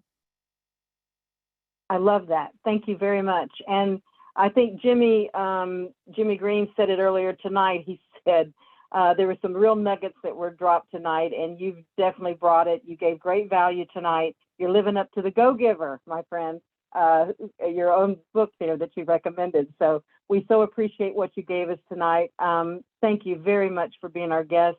Everybody tonight, now don't forget, please stay on and continue with us if you would, because we've got some really good information that's going to be coming up. But in the meantime, everybody please give Courtney a great virtual round of applause and appreciation. We so appreciate you, Courtney. I mean, I just can't thank you enough. Really good stuff here tonight. I love, love, love hearing from a real investor, not just a guru guy or girl who's out there, and they're not always doing the deals that many of us are facing, and you definitely have. Thank you so very much for that tonight. Just to wrap this part of our meeting up, I just want to say thank you to everybody that invited us into your home tonight. I know that you got some great information in the true spirit of PCREIA's motto, which is investors helping investors. Go out there, seek out others to support, make a difference in someone's life, just like Courtney did here tonight. Thank you for having us. Be safe and God bless, and we'll see you at the next gathering. So thank you, thank you, thank you, everyone. See you next time. Okay, I just stopped the